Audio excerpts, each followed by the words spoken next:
Well, good morning and welcome to CouchCon Live. It's great to have you here today, and I hope that you are all doing well. I know from here it's especially chilly, but that's okay because we're going to stay comfortable inside and enjoy the day. Now, today we've got a great session planned for you. I hope that you get comfortable on your couch, grab a snack or a good meal and a drink, and enjoy these sessions.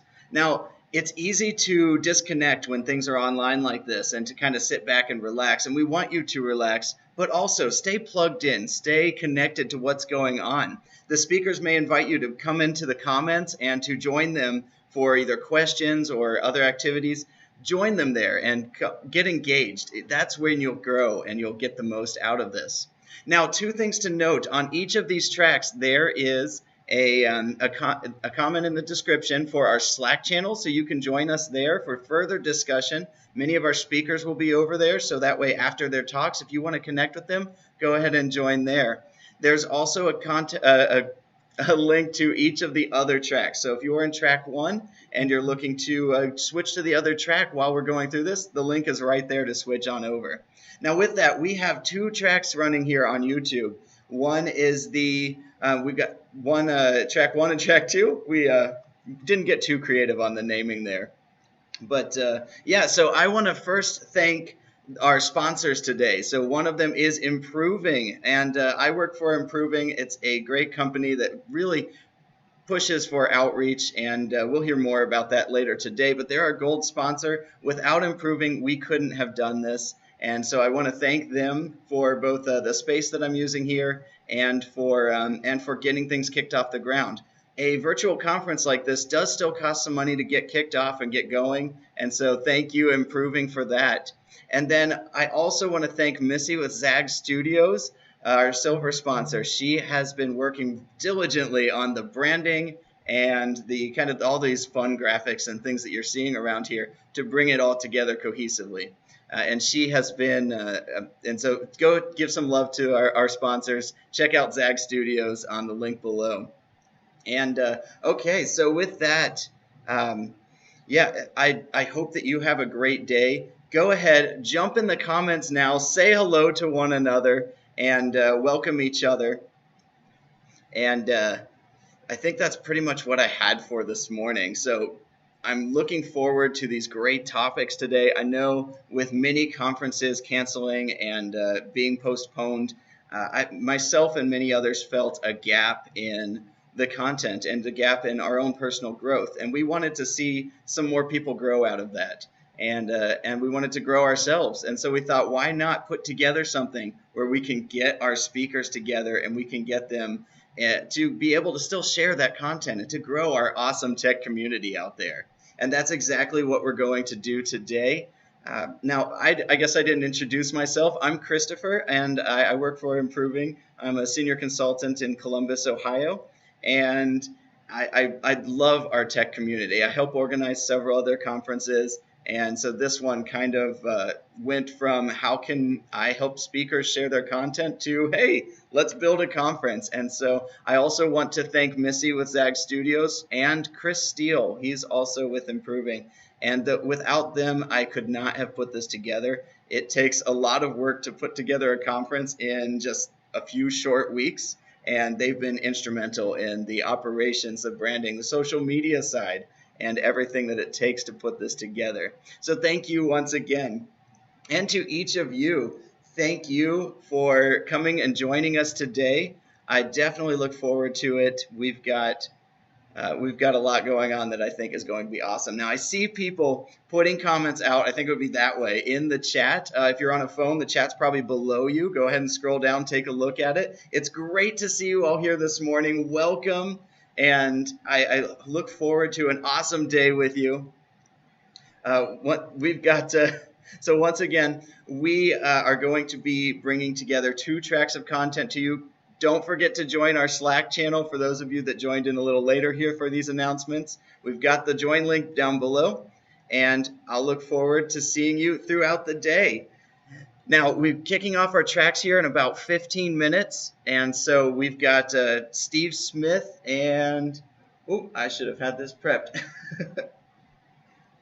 Yep, we've got Steve Smith and Amber Vanderberg start kicking us off this morning in our 2 tracks. So we're looking forward to that. We're looking forward to growing with all of you today.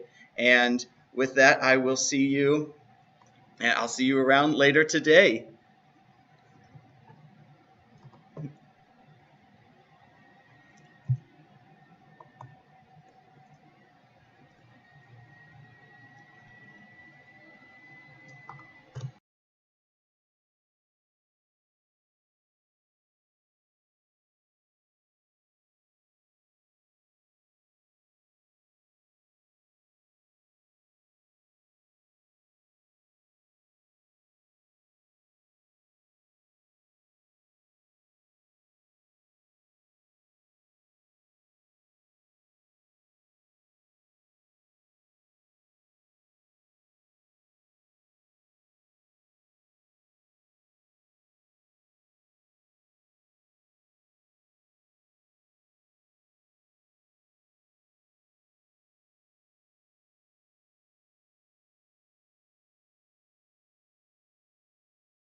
Well, good morning on over here on track 2. I apologize, but I'm having some technical difficulties with my second track. Please hang on. We've got Steve Smith in the other track if you want to head over there briefly, but come back here in the next few minutes because we've got Amber coming in, and we'll be right back with you. Thank you.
on here. All right. Hello, Oh, hello, oh, give me just a hello. moment first. Okay. Hello, track two. Thank you Hello, for track two. Thank No you one's for the time here. here. Oh, I am going ahead and bringing Amber on now. I'm sorry for the technical difficulties, but I'm really looking forward to her talk on the Innovation Ninja. I think this is going to be great talk, and thank you for coming back, and thank you for the waiting here. This is going to be a great talk, and here is Amber.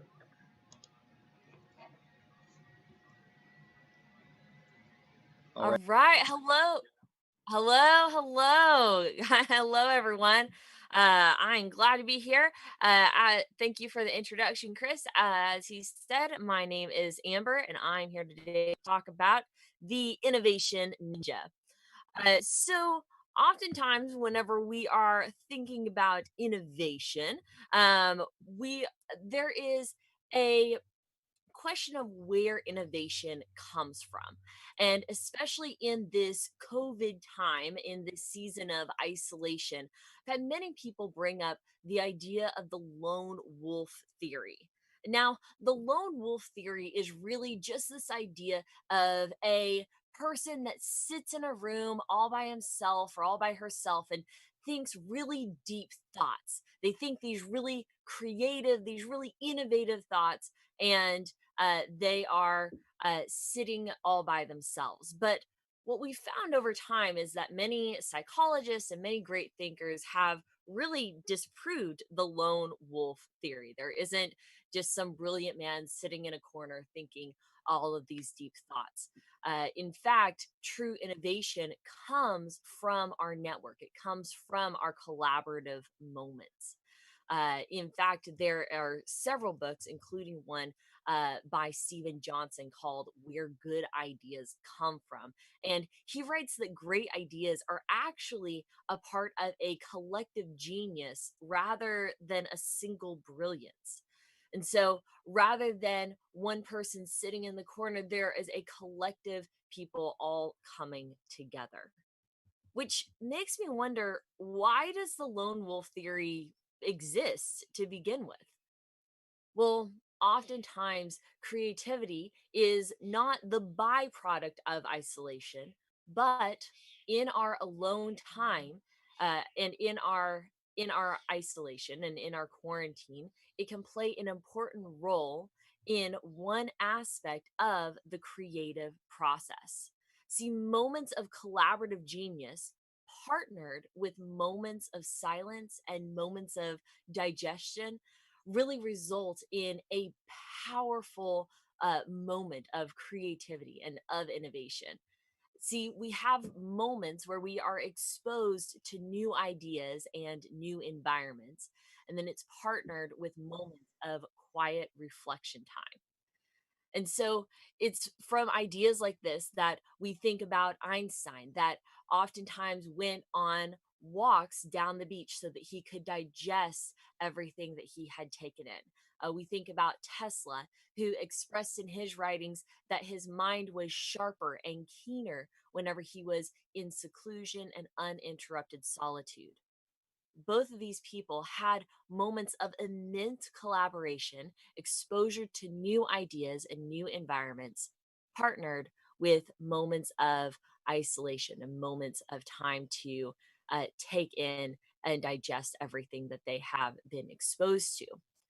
Now, in this season, in this COVID season, we don't really have the luxury, we don't really have the pleasure of not being in isolation. So, how can we increase our innovation? How can we flex our innovative muscles from our home? Well, first, we need to get into the mind state of creativity. We need to get into a flow state. In fact, there's a psychologist named Mihai Csikszentmihalyi. I think I said that right. And he writes that in order to be our most creative self, we must be into a flow state.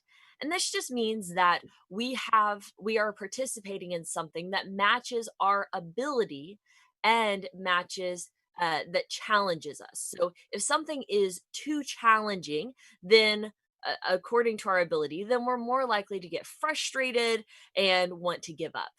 If something is way too easy, then we'll more likely get bored and not want to continue. It's for these reasons that if you are at home in isolation and you want to practice your new skill of baking, maybe starting out with sourdough bread, which is kind of like the Mount Everest of baking bread, it might be a little bit frustrating and you're more likely to get disheartened than trying something maybe a little bit easier. My skill level is like making toast. So find something that reaches your flow state, something that within your ability level isn't way challenging or isn't way too easy, but is in that sweet spot. um it's yeah, within that sweet spot so that we can get into our flow state.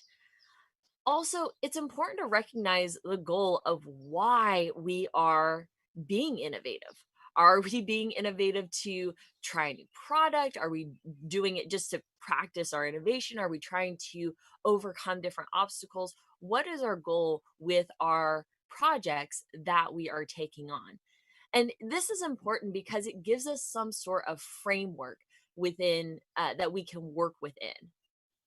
So oftentimes I think of an open floor plan. So I've worked with different house building initiatives and different department remodels, and worked with quite a few commercial places. And at first, whenever you lay out the floor plan, it's a big open space. But as you add more walls, that could be seen as limits, but it could also be seen as more of a framework to expose more corners, to expose more walls, to expose more spaces, more places where creativity can lie within. And so it's important that we take that time to recognize what our framework is. What is our goal? What are we working towards? And what are the limits that we have within that? See, oftentimes limits can encourage creativity. Oftentimes, ambiguity is actually very crippling for that creativity because there's so much.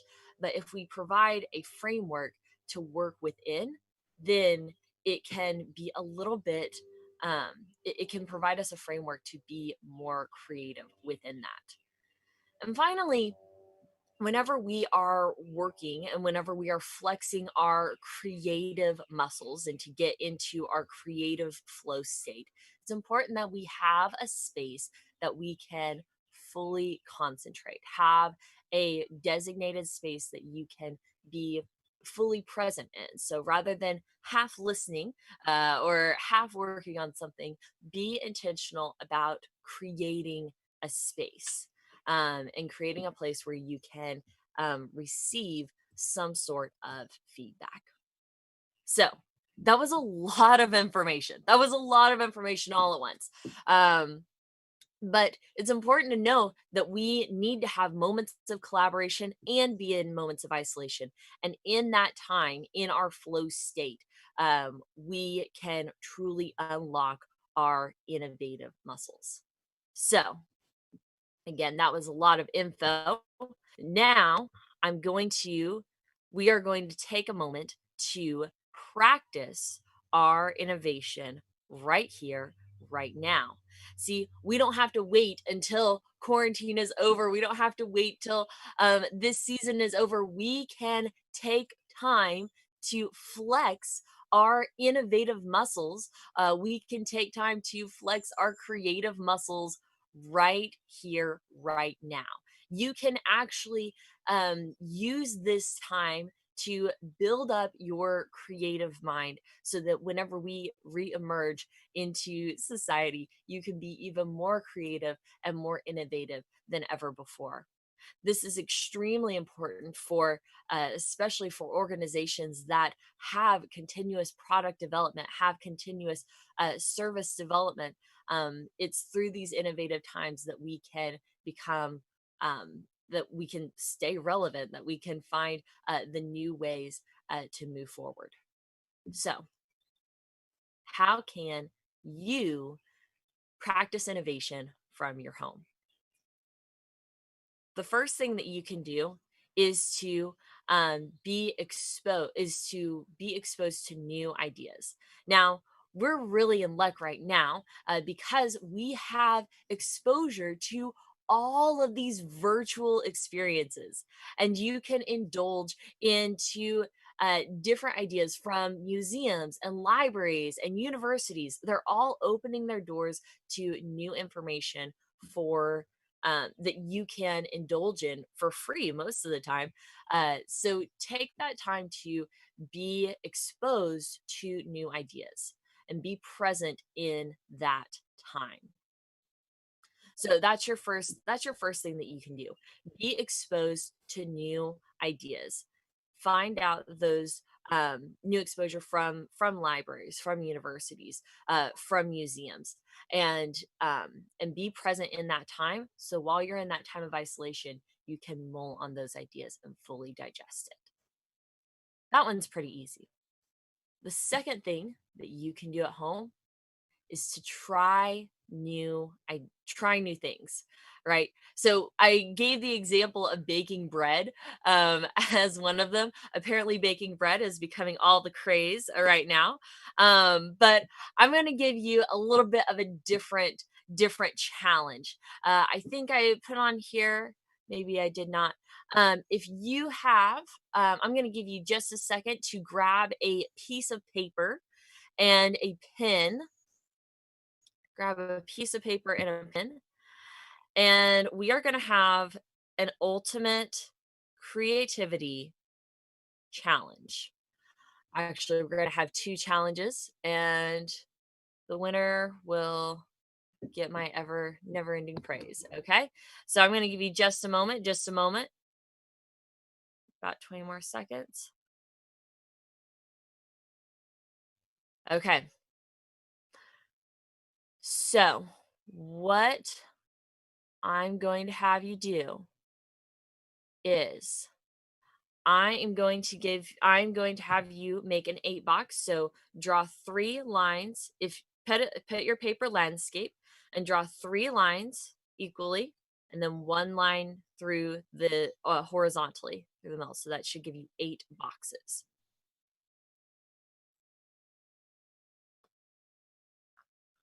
All right. Give me a thumbs up if you're ready. Give me a hey hey. Looking in the chats.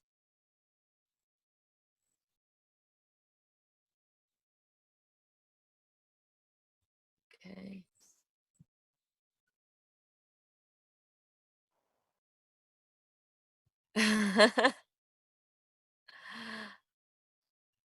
I see people are excited about the bread.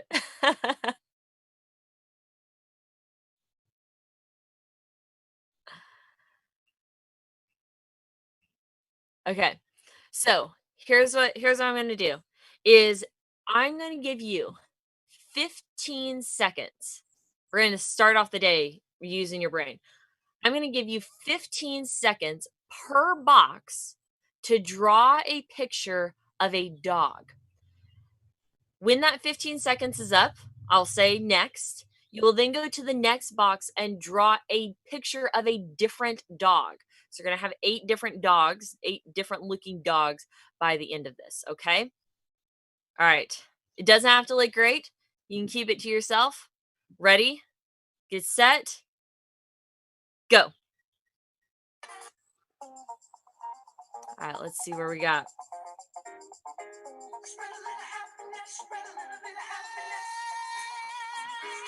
Come on, going.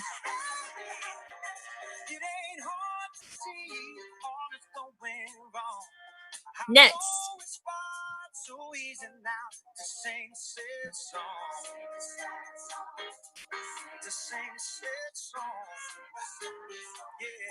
Come on, going.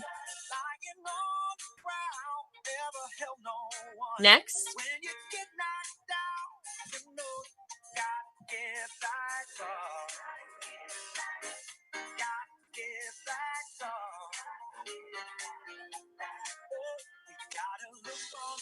Next. Keep on going.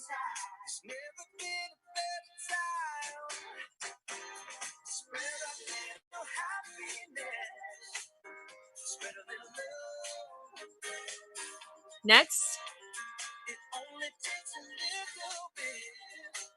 You're halfway there.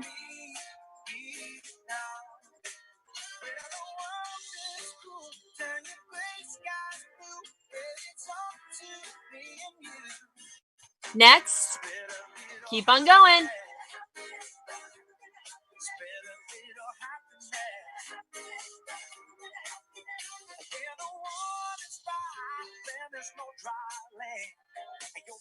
Next.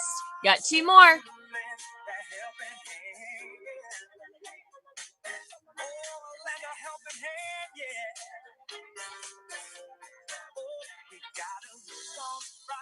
Next. Last one.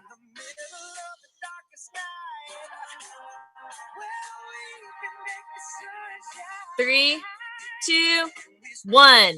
Stop. All right. Let me see in the chat. Who was able to draw all 8 of their dogs?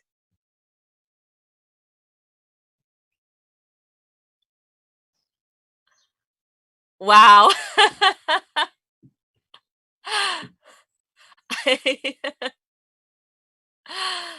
Oh, was it easier in the first little bit? Totally DNA. At first you think there's a lot of dogs out there. I can think about this really quickly. But as you get past your second and third one, it gets a little bit more difficult. Yes. Oh my gosh. One of them ended up with a bowler hat. Oh my gosh. The first two are the only ones that look like dogs. That's amazing. This is actually an activity that I use a lot in organizations if we're trying to come up with different ideas for maybe a new product design. If we're trying, please post your dogs in the chat. Please do. Oh my gosh. I'm so excited to see them.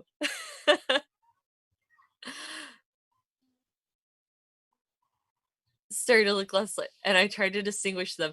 Yes, sometimes I've seen where you start using different types of ears or maybe a different nose. Some people, I don't know if they actually end up being dogs, end up being something else. Yeah, those can be really, really, really challenging. We're making your brain work really early this morning. Um, so yeah, again, there are different prompts that you can use. This is a really fun activity that I use within teams quite often. Um, to come up with different product designs, different ways to serve people. I use it for bucket lists. So 15 seconds to draw different bucket list items. It really is amazing what your mind can come up with and where your mind freezes whenever there is a time crunch. I told you that we were going to have 2 competitions. Yeah, thank you. I told you we were going to have 2 competitions. So, this is our next one. This one is actually going to be a little bit more numbers based. So you can take that same piece of paper, we'll go green, and flip it to the other side. This time, I'm going to give you 90 seconds total. Okay, so you're going to have 90 seconds total. And in that time, I want you to draw as many circle items as you can. So different items that have a circle in them. Okay. All right. Ready? Get set. Hold on. I'm not ready. I'm so sorry. No cheating. No cheating. Okay. Ready? Get set. Go. How many circle items?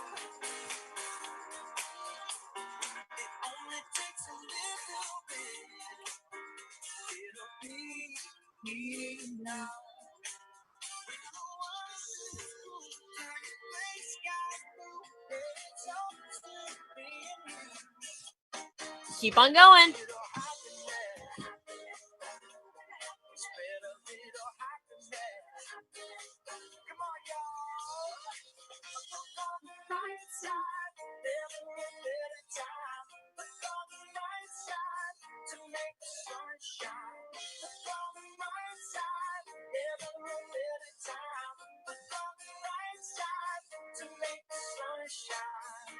You're halfway there.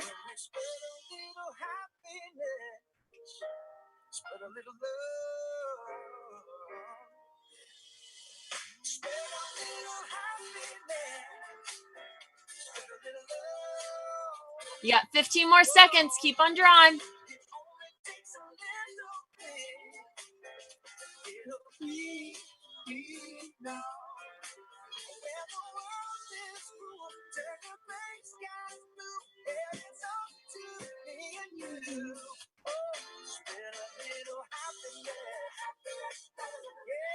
Three, two, one. Stop. Pencils down. Pencils down. Pencils down. Okay. All right. Let's see in the chat count up how many circle items that you were able to draw.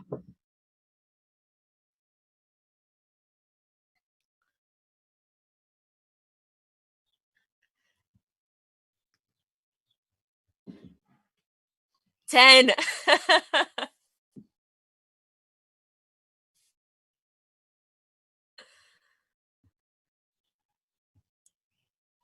Oh, awesome. 10, 11. Okay.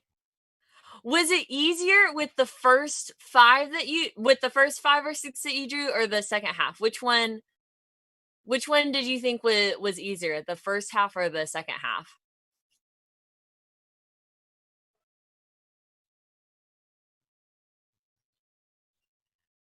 Pizza. No, you get 1 point per item.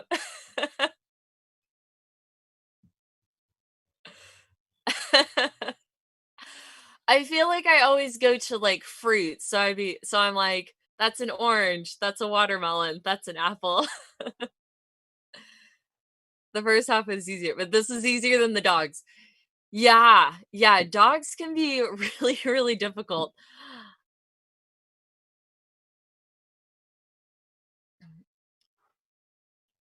Oh, okay. Yeah, yeah, yeah. You drew a BB-8. Oh, we're not that far removed from May the 4th. Um, yeah, so that's definitely something that, um as I find as we are coming up with different ideas. So, how often do we find this in coming up with different ideas within our work life and our just regular life? Where the first ideas that we have are, okay, this is pretty basic, pretty simple. Yes, VV8. VV8's getting all the love. Usually Mickey Mouse is the first one to get the love. So I'm loving the audience here. Did anyone get Mickey Mouse, or oftentimes I see a smiley face or a ring? A ring, I usually see some Lord of the Ring fans as well.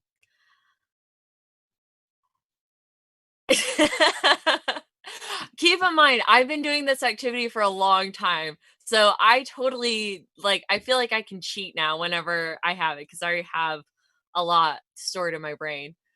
Okay, you did a smiley face and a ring. Yes.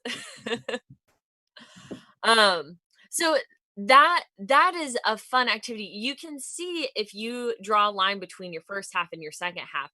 Generally, the second half is where there's a little bit more creativity, right? So we draw the first things that come to our mind in the beginning, and as you get into the next 30 seconds and then the next 30 seconds, that's whenever again it's forcing us to think very quickly and to be sharp as well. I love the smiley face and the ring. Okay. I think this is my first group that I've seen so many BB-8s. So that's amazing. Okay, awesome. So let me look here. I think I might be actually coming close to the end of my time. So these are different different activities that you can use whenever you are at home. I actually have quite a few different activities that if you reach out to me, I would love to share with you. I'm actually leading a different groups in these innovation activity building um activity building activities that we do about once a week. So yeah, definitely reach out and I'd love to share some of those with you. So we've talked about, exposure to different ideas, trying new things. I see we have some bakers in here, so maybe you guys, Everest, sourdough bread isn't your Everest. It is for me. So I look forward to, yeah, you trying those new ideas. And then the third big thing that you can do um, to practice innovation while you are at home is to continue to have conversations and to build relationships with those around you. Now, right now, you are able to have a conversation with someone from all the way in Tulsa, Oklahoma. And so, uh, this is,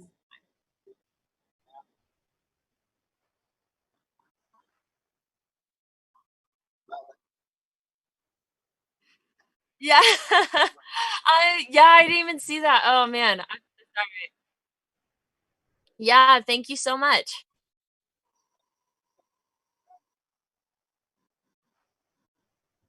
Perfect.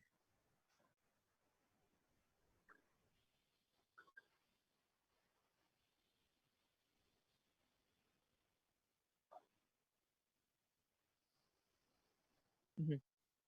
Perfect, perfect. Man, I'm so sorry. I wasn't able to end that. Well, thanks.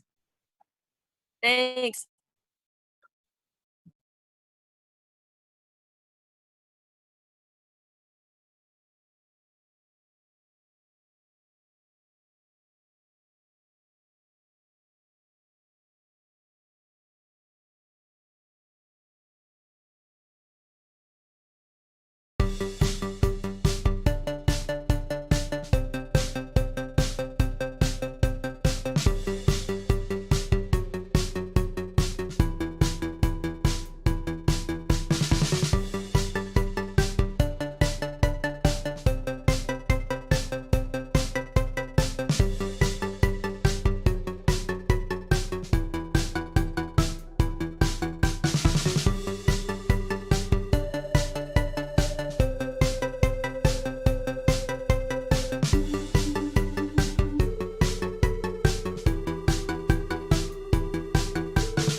everybody. How's it going?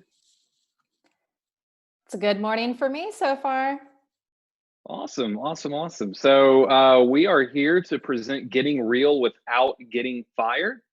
My name is Marcus King, and this is the other host, Allison Pollard. Allison, why don't you go and introduce yourself? Yeah, thank you. So I'm an Agile coach here in Dallas. I work for Improving. We're a consulting and training company. And my passion is helping people discover their Agile instincts and develop their coaching abilities. So I'm often working with leaders and Scrum Masters on how can we set teams up for success and create that high trust environment for them to really exceed the customer's delights in what the product can do. Yeah. And my name's Marcus King. I'm a software developer, architect, and technical coach.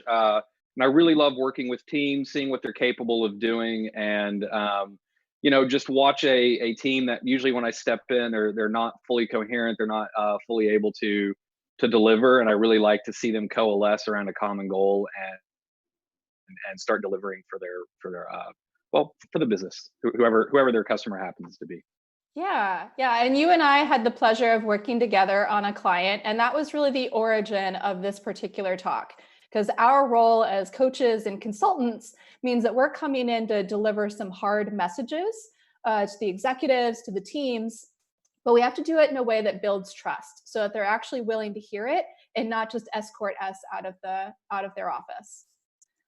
Yeah, so we're typically in low trust environments. I think right? That's probably safe to say. That's a good point. Like there's some kind of a problem. That's why they brought in consultants. So to kick this off, we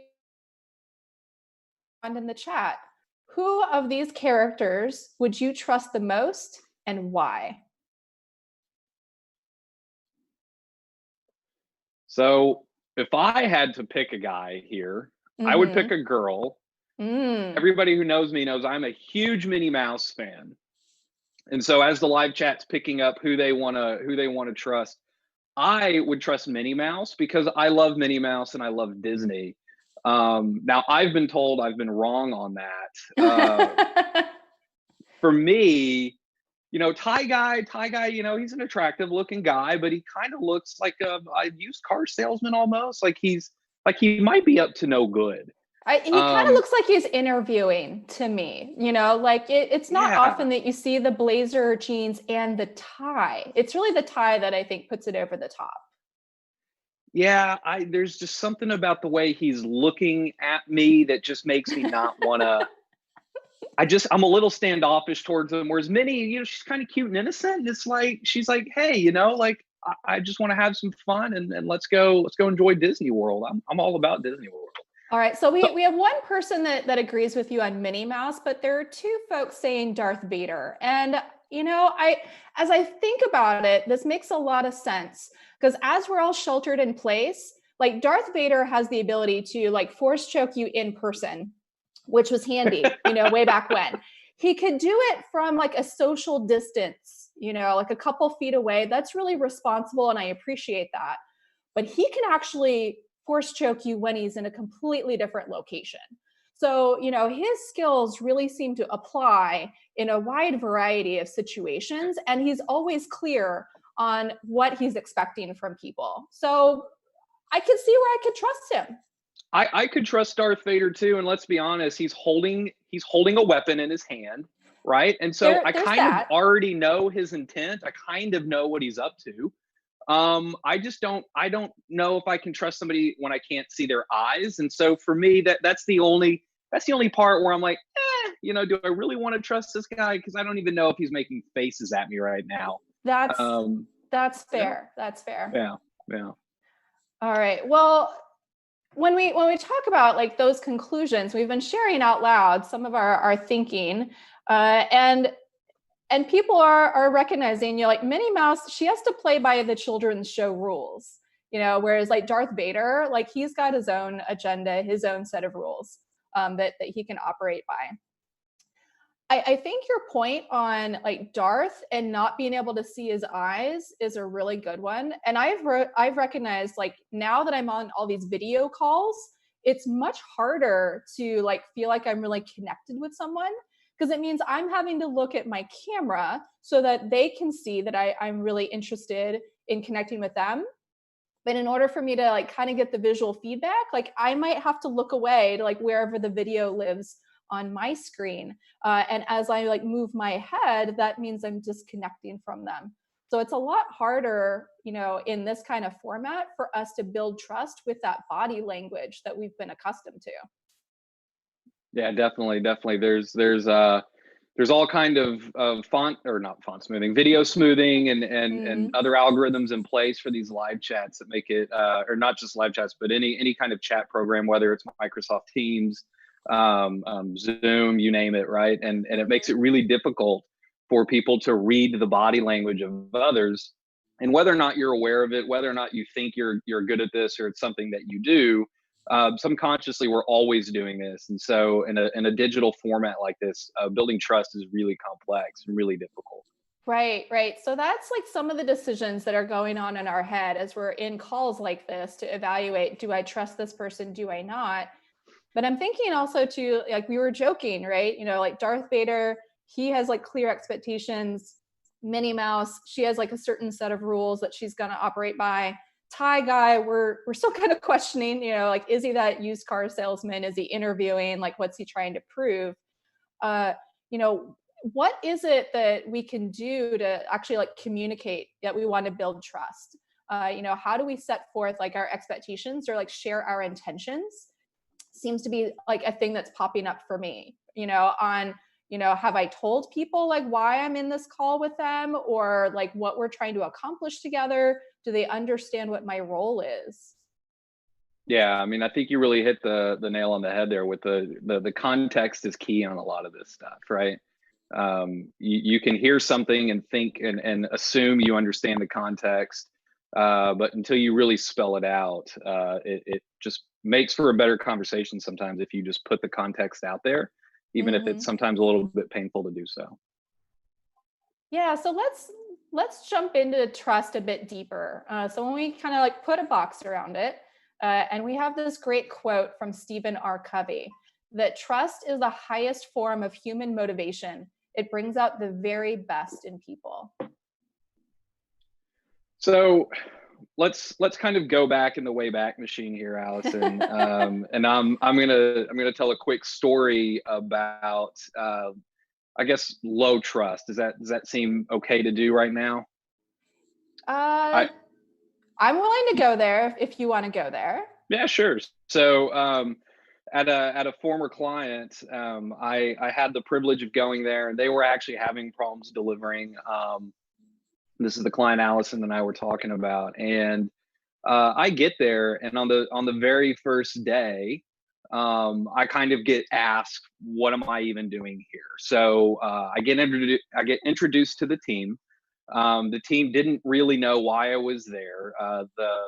Their boss hadn't told them I was showing up. And so I was put in a very big trust deficit kind of position from day one, hour one, by totally something outside of my control. Yeah.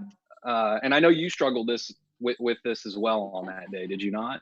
It was really strange because I of course had joined this client earlier, and I went through like a full round of interviews, like with the whole team, with the director, with the COO.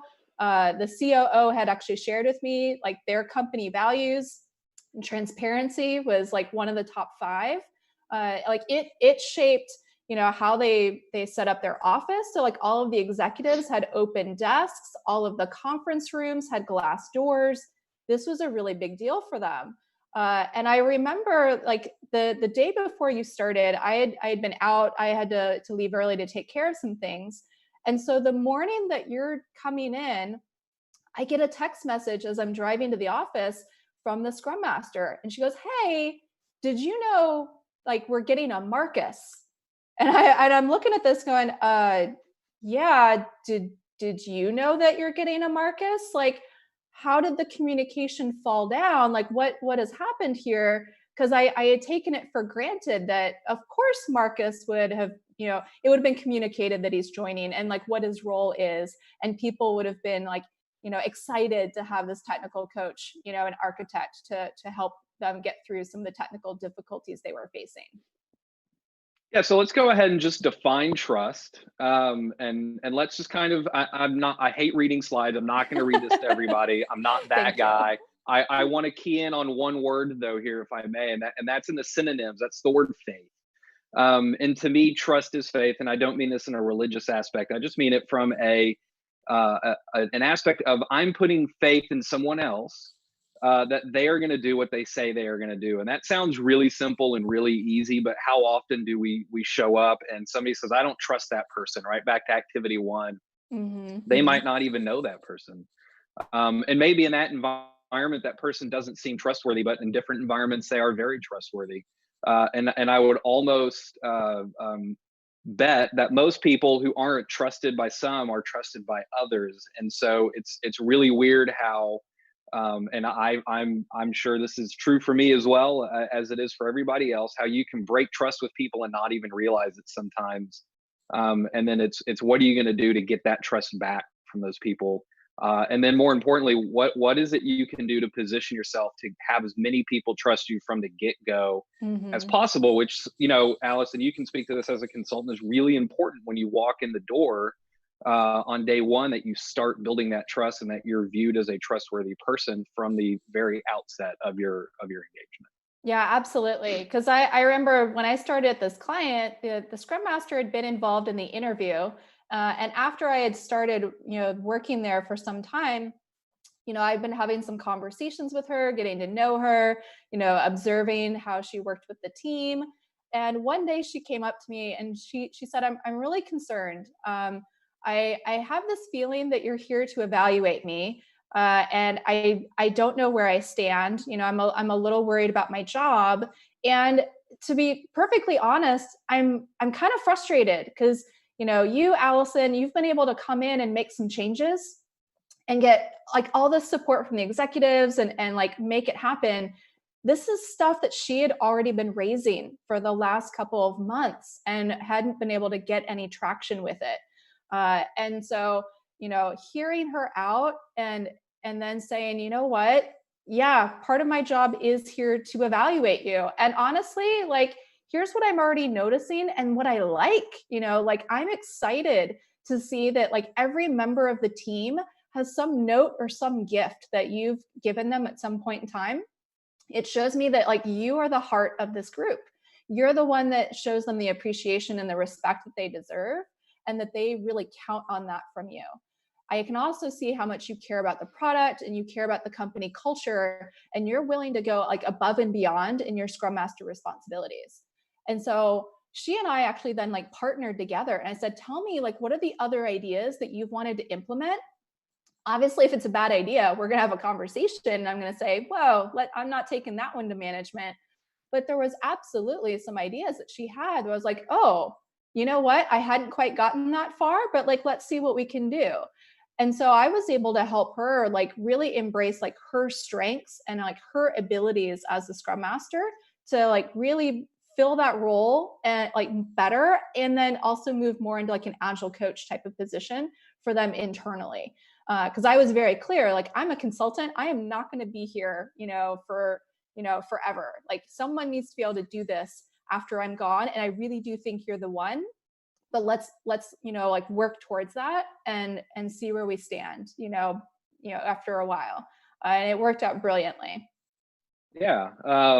So I'm going to read this. I take that back. I said I won't read the quote, but read the quote. And I want to continue that story I was telling a little bit ago and kind of took the same path that Allison did. So in this meeting, I had one of these engineers there who literally stood up in front of the team, and there were probably 10-ish people in this meeting, maybe a little bit more, a little bit less, I'm not sure, or a little bit less, I'm not sure. But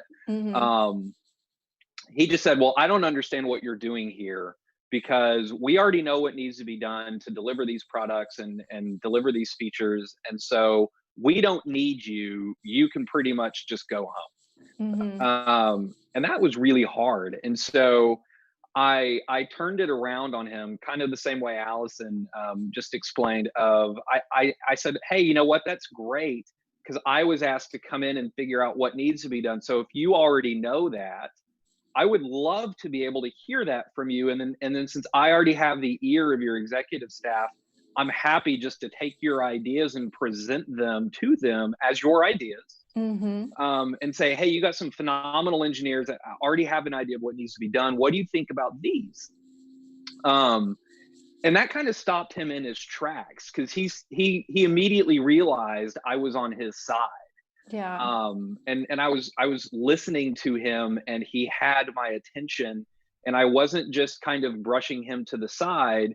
And it kind of comes back to, there's two mentalities here that I was trying to convey to him. Is I was willing to listen. I was listening before I was speaking in that regard. I was the expert, but I was willing to, and I'm using expert in that YouTube video format. Of course. I was willing to listen to what somebody else had to say and then actually take his advice as opposed to coming up with my own. And I was willing to learn. So if you have a challenging situation, coming at it from a listening first and a learner attitude, at least for me, seems to really work out well in that regard. Yeah. And I remember having one of those moments like that. It's just pure low trust, right? Like took my breath away, low trust. The team has, been working in Scrum. They've been collaborating better, communicating better. We're starting to see their ability to like deliver small stories like every couple of weeks. Like really great progress has been made. The director comes over, he tells the team, like, I so appreciate the work that you've done. You're all doing a great job of embracing these changes, and I'm seeing the positive results. Like, this is awesome. Keep at it. And he says, hey, Allison, can I talk to you for a second in the training room? And I'm like, yeah, sure, absolutely. And so, we walk into the training room, he closes the door and he says, okay, I'm wondering, I would like to hire a more senior developer. I really want to like top grade this team. And who should be the first developer that I let go, after I've brought in someone that's better? I was stunned. Like that was the like low trust moment of like, oh my God, like I just saw you tell this team like what a great job they're doing. And that was so awesome. I see them light up and like feel that appreciation. And now I'm like 10 feet away in a conference room and we're having a conversation of like who should get fired first. That didn't make sense to me. And so I really, like you said, Marcus, like listen first of like more about what you're thinking here, because the Scrum Master and I are trying to form a team, and the way that teams work, like if you bring someone new in and like pull someone out, really hard for them to continue to like work together and collaborate and like focus on the delivery, because now we're going to instill fear and folks are going to be so scared for their jobs that they're going to go back to the way that they had been working previously of, working in silos, hoarding information, and we would see more like CYA kind of activities.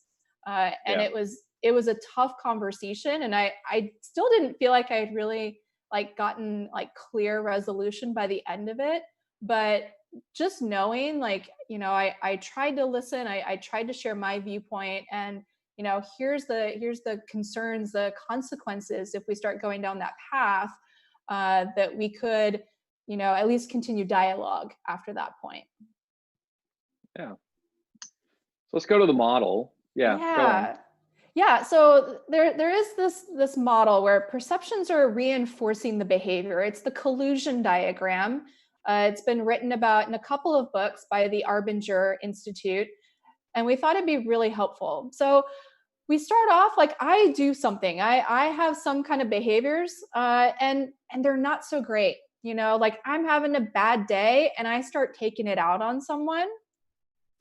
Well, they see that and like, man, what is with Allison? Like, that is not cool. And then because they're interpreting it as like Allison is just like not such a great person right now, they do something that isn't so great. And I see that and go, ugh, what is with them? How dare they? And we see the cycle play out. So when one person does something to destroy the trust or hurt the trust, the other people see it. They form conclusions around it. They start acting accordingly. And this is where we end up in this like negative cycle. It gets to the point, I've seen this with other groups, like factions start to form. It's like clear us versus them. It might have started off with just two individuals, but they've now like got tribes built up around them. Like people have like chosen who they're going to ally with. And it just continues to like grow out of proportion and affect the culture more deeply. And so for me, like, how do I recognize when I might be falling into this? Like, how do I check myself for my behaviors and certainly for my perceptions? Yeah, and I'd love to hear from people that are watching. Have you ever seen this? Is this something that you've seen in your work environment or other work environments you've been in the past?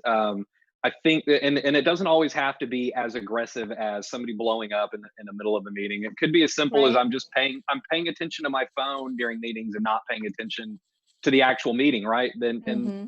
you do that over time, everybody's on their phone in meetings, and now nobody's actually engaged in what it is you met to get done anyway.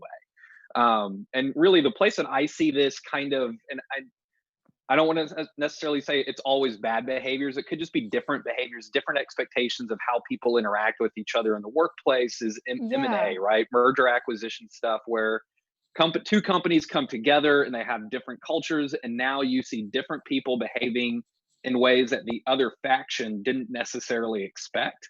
Right.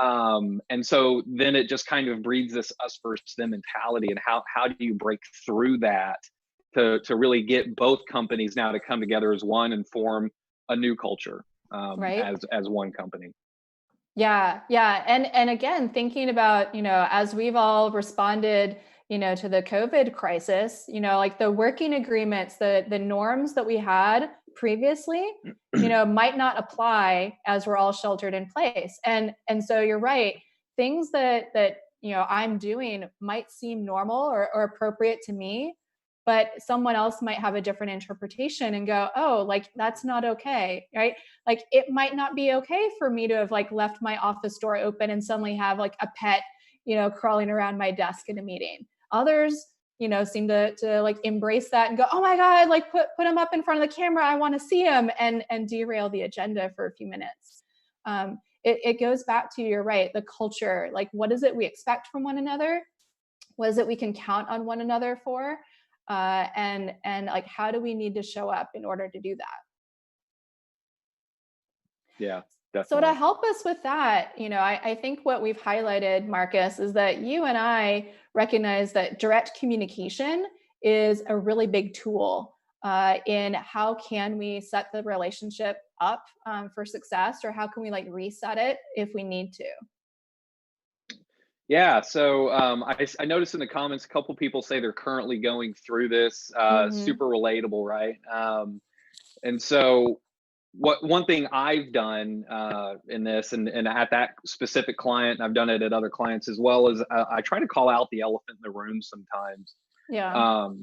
And that can either go really well or really poorly depending on how you do it. So I'm not advocating you kind of stand up and stand on your chair in a very Dead Poet Society way. That's definitely not what I'm advocating for. Right. But maybe just and usually it helps to not state it. Don't make a declarative sentence about it, but to kind of ask questions, right? Mm-hmm. And probe, because it could be that you're assuming the wrong thing as well. And so for me, it's about asking the right questions at the right time and having enough situational awareness to say, hey, this might be a good point in this meeting to ask, I noticed there's a low trust environment going on, or I notice that I think what's happening here is that this group of people or this person doesn't trust what this other person is saying. Could there be a reason why that is? Maybe could somebody elaborate on what I think I'm picking up on, but I could be wrong. Yeah.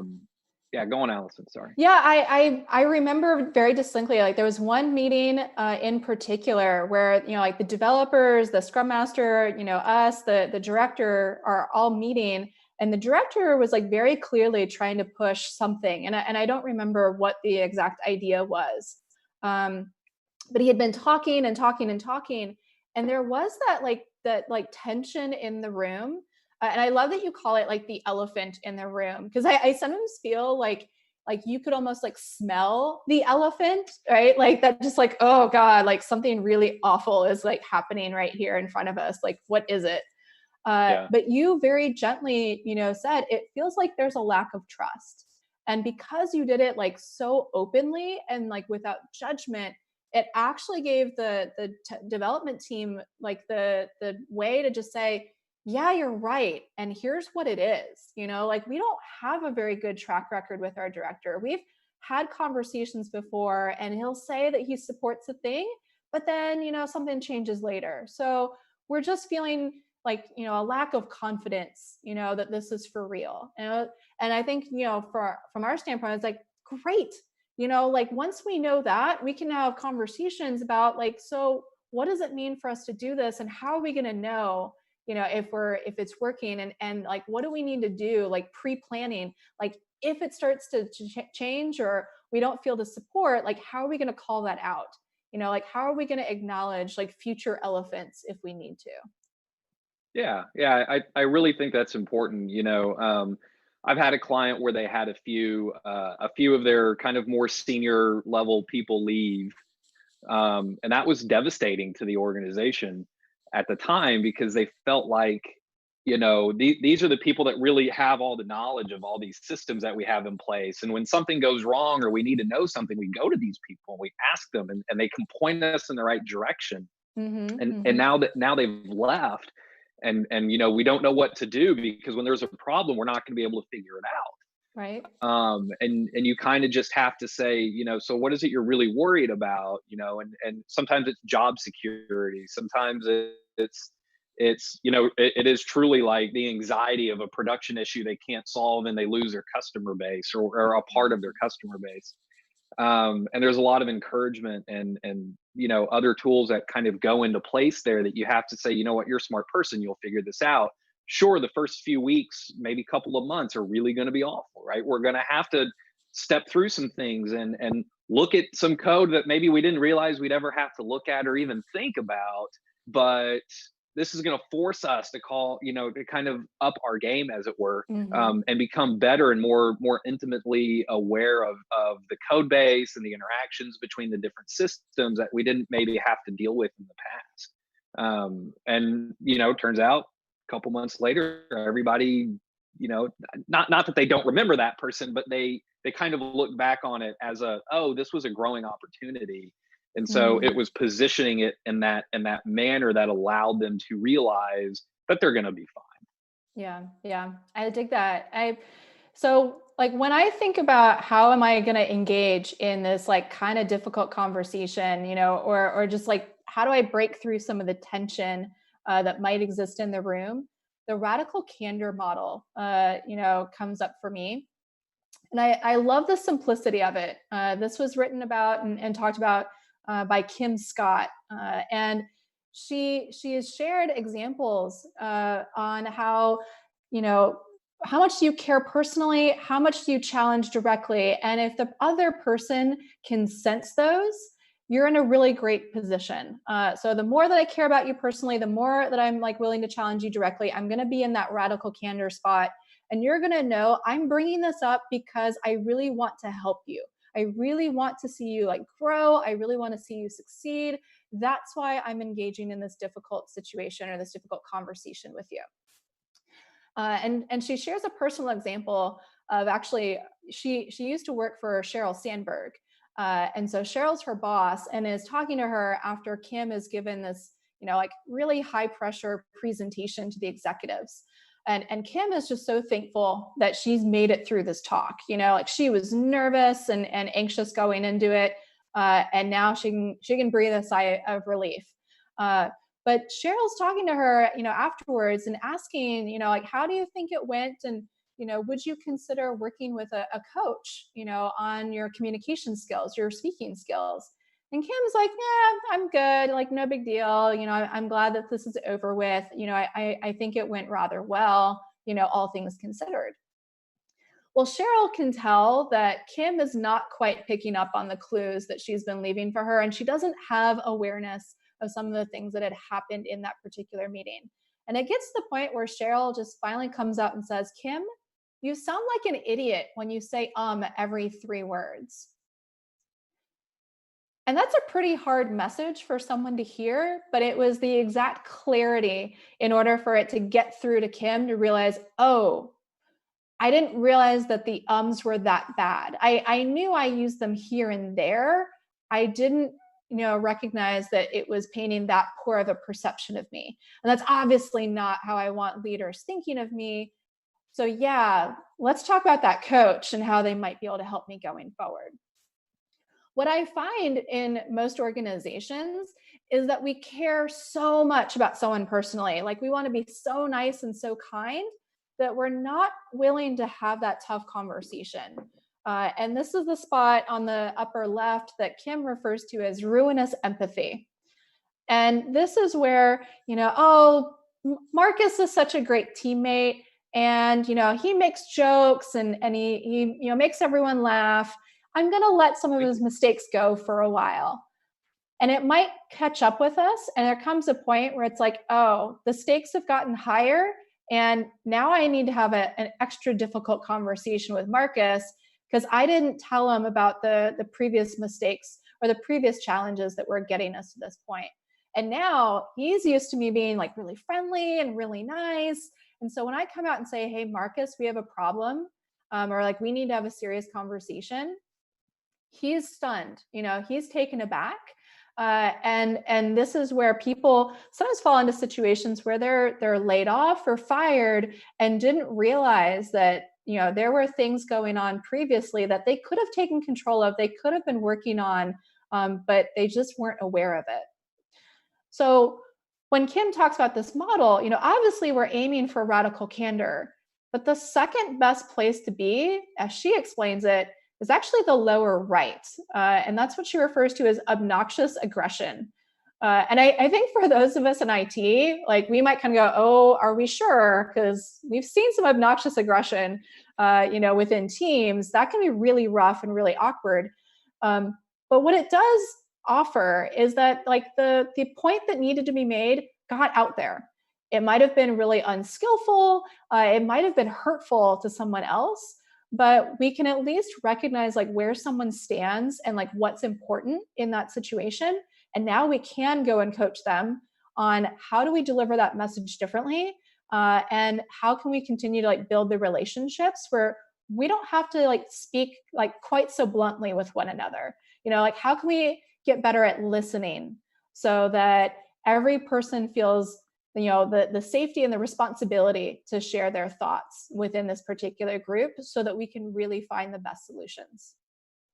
Now, as Marcus and I have kind of talked about this model in the past, this lower left quadrant on manipulative insincerity, it's not one that you encounter very often, but I'll tell you, that moment where the director wanted to talk to me about who to let go after just appreciating his team felt like a manipulative insincerity moment for me. And I know it hindered my ability, at least for a short period of time, on the care and like, what is it that I'm willing to feel more cautious now. And so I've recognized like anytime I'm feeling that need to like walk on eggshells with somebody, there's something that needs to be clarified to help like build in the safety or like build back the trust, so that we can be, a really great partnership.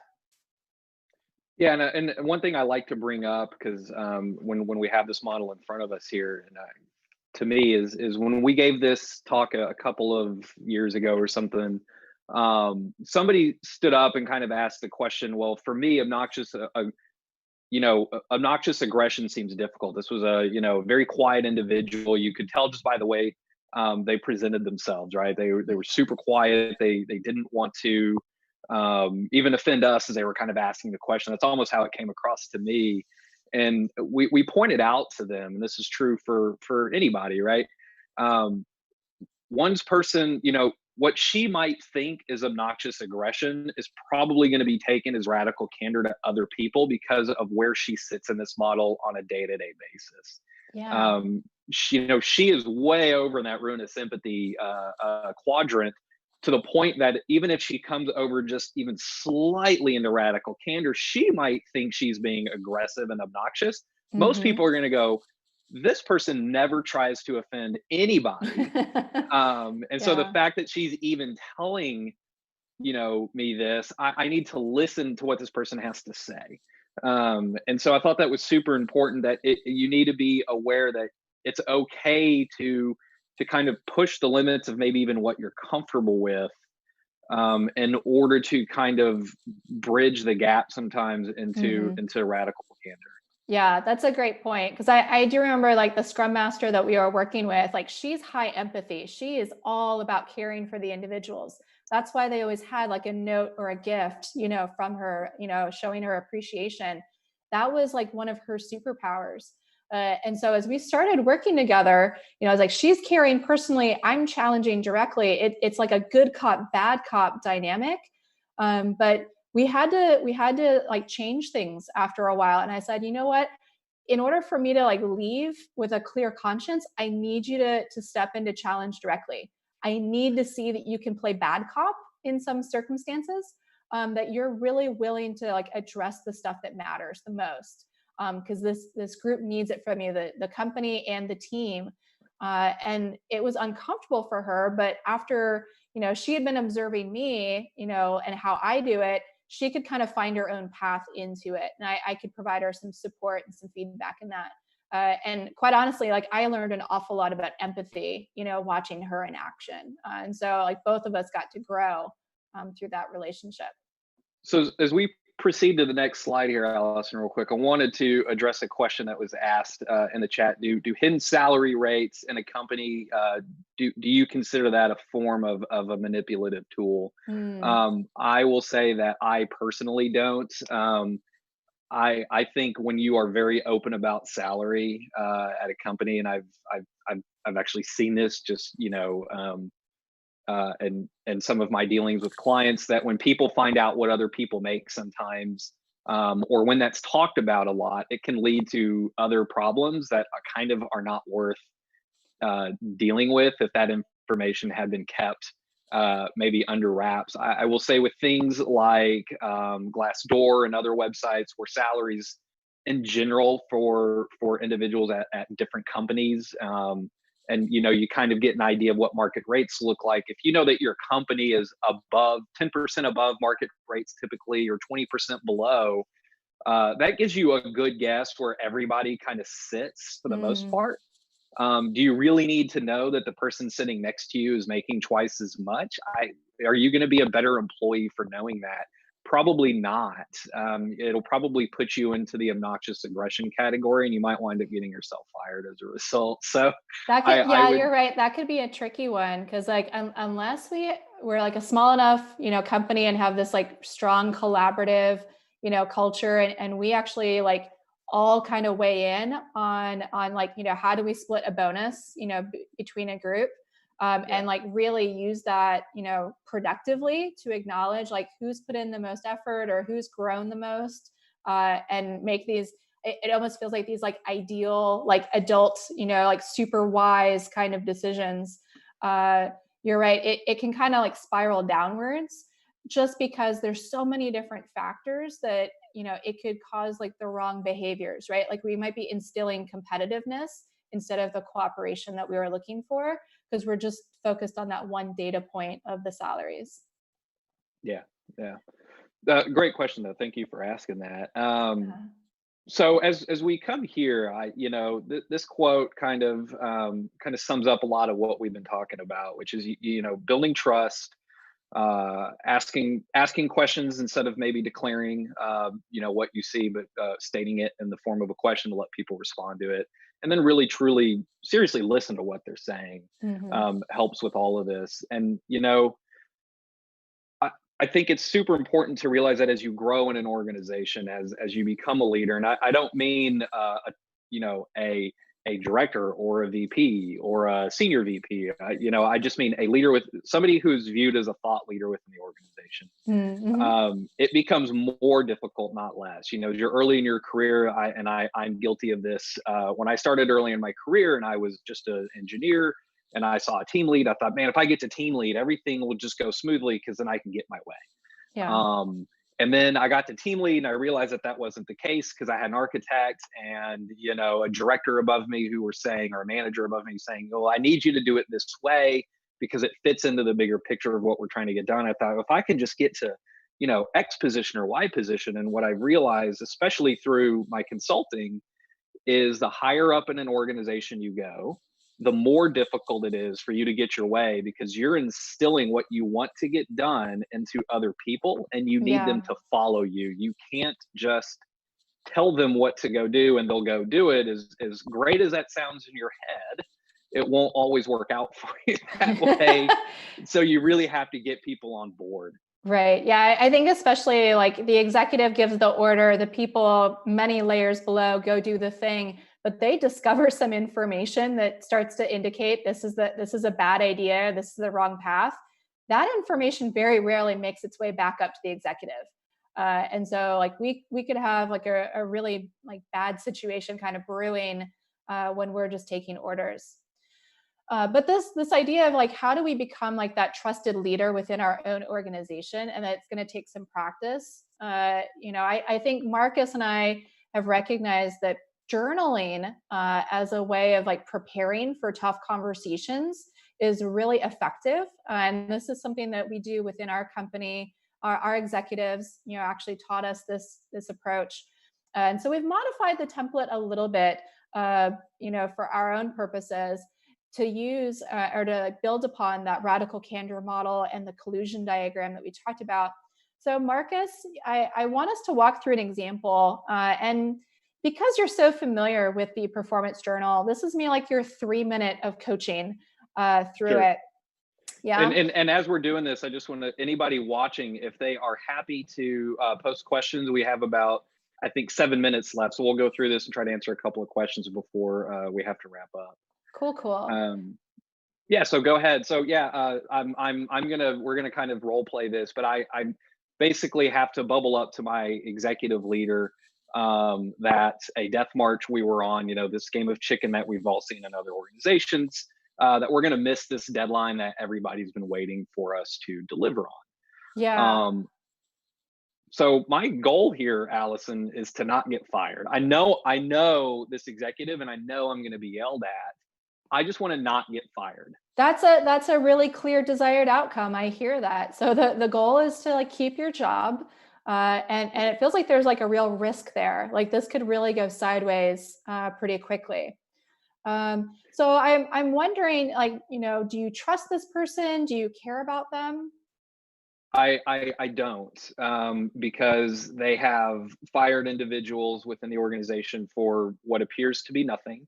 Okay. And so they don't really seem to care for too many people other than themselves. And so I don't necessarily care for this individual, which makes this conversation that much more difficult for me. I hear that. Yeah. So this is like, it's going to be that walking on eggshells, kind of situation. It seems like that, like there's some tentativeness on like, how can I have this conversation when our relationship is pretty fragile?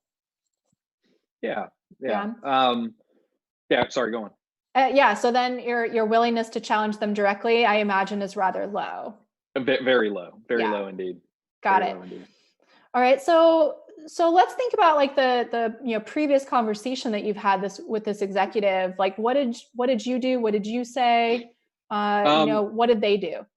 So the last conversation I had with this individual on this topic, I kind of said everything looks like it's tracking okay. I had not bubbled anything up yet. And so I kind of knew maybe I would have to, but I didn't do that.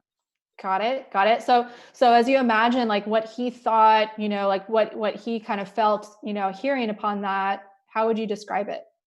Well, he felt great about the last conversation because I told him everything was going to be going well. And so now I need to go to him and kind of make amends and say, hey, I was I was wrong, and we're going to be late on this. And so that's kind of what I'm up against. I maybe was trying to avoid conflict in the previous conversation, and I shouldn't have done that. Good self-awareness. Yeah, that makes a lot of sense. So so how did things like end with that conversation? Obviously, like you told him, it seems like we're on track. He felt confident about that. You know, did he say anything else afterwards? He just had stressed how important it was that we deliver on time and that we not be late, because the marketing department already had a bunch of material and had already started talking about the delivery of this product to our customer base, and that our customer base was excited to see it on that given date. Yeah, got that. Cool. Well, someone really smart in the chat is saying, like, I hope that person's not watching this right now. I doubt yeah. it. This was almost 10 years ago I'm pulling this from. So. I was going to say, like, your secret's out. Yeah. But as you, this would not be the way to deliver that difficult news, by the way. Never set up a webinar to tell the public before they tell them. Okay. Yeah, exactly. So, you know, and that's fun to just kind of like laugh a little bit and kind of like loosen up, because like, wow, that's a lot of pressure. That's a lot of tension. Yeah. When you think about like, what do you need to do? Like, how do you prepare, you know, for this conversation? You recognize like low trust, your willingness to challenge directly, kind of low as well. And you're trying to make sure that you're keeping your job, that you're not getting fired. What do you need to do? What do you need to reflect upon, you know, in advance of that? And what are some things that you want to communicate clearly during that conversation? So I think I would definitely want to tell this individual that that I have some bad news to break, and that I apologize for being late on something I had promised. Right, put myself in right at the get go. I would want to say, hey, listen, I have some hard news that I got to share with you. Yep. This isn't easy for me, and I do understand the impact of what this has. Or you know what the impact this is going to have on our business. I like that. I like that a lot. Like really, like that actually seems like some caring personally, and it's actually, you know, like I care about the thing you care about. That tells me like like okay, you understand like what's important. That like something that I like am really interested in, and you're acknowledging that. Like I feel a stronger connection. Yeah, and I think if I do that, that would put me at a position where this individual will hopefully want to work with me. I would want to express to them, you know, what is it we can do to help you hit your goal, because we still really want to hit it. We're just afraid we're not going to hit that deadline. Yeah. And is there anything we can do, you know, to try to get there, you know, overtime, whatever it can be, but what can we do to work with you guys to make sure that we hit our deadline? And if we don't, you know, what does that look like? And we really want to see this thing through. I would want to show my loyalty to this person during this conversation. Does that seem right? Yeah. And I think it's pretty clear. Like we would probably spend more than 3-4 minutes, working through this as an exercise. And for me, like I find it to be very iterative. Like I might start working on, say, the left side of this like worksheet. And then I start going through the cycle and realize like, oh, I actually need to make some changes, or I need to add some notes to like that desired outcome, that desired impact. And, I think what you're pointing to is like, what are some of the very specific items that I want to address in the conversation? Like I might have that in my notebook that I bring with me. Not that I'm going to be like reading from my notes in this conversation, but I could like look down and like, just have that light reminder to work it into the conversation. And I think the other cool thing about this is, I found it helpful to come back to it afterwards to kind of see like, how did that go? How did I do? And like, where might I try stuff differently going forward? So it looks like we are out of time. Yeah. Go on. So this creates this like new model of like, I can respectfully challenge. They see that I care personally, or like I connect with the things that are important with them, and they will respond in kind. And so we create this new like generative model that's like a more positive cycle of trust. And if you want to get in touch with us, we have our email addresses, or you can reach me at my blog. Thank you, everybody. Thank you so much. Thanks.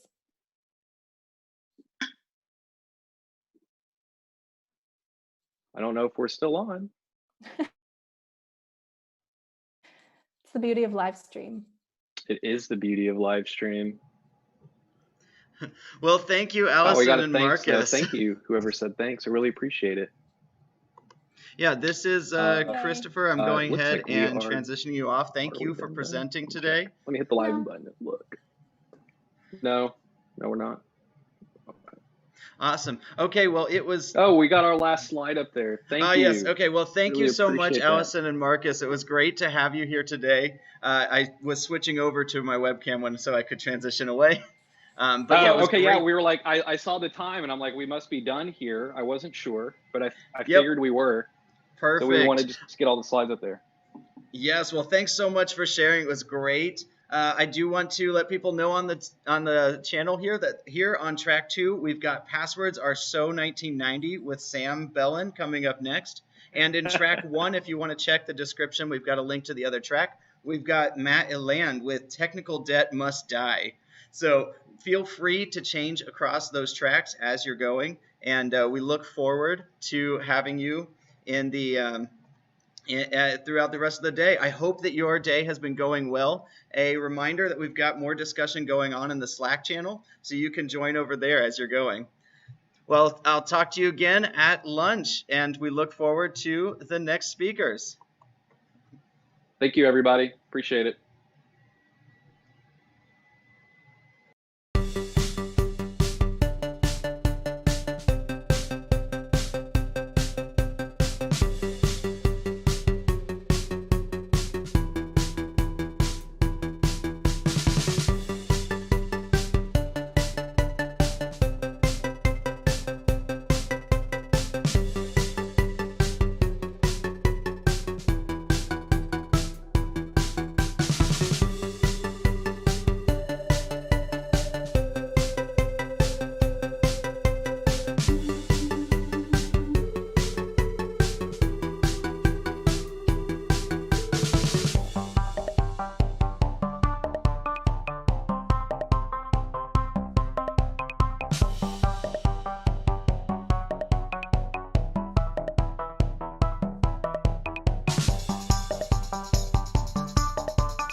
And we're live. All right, cool.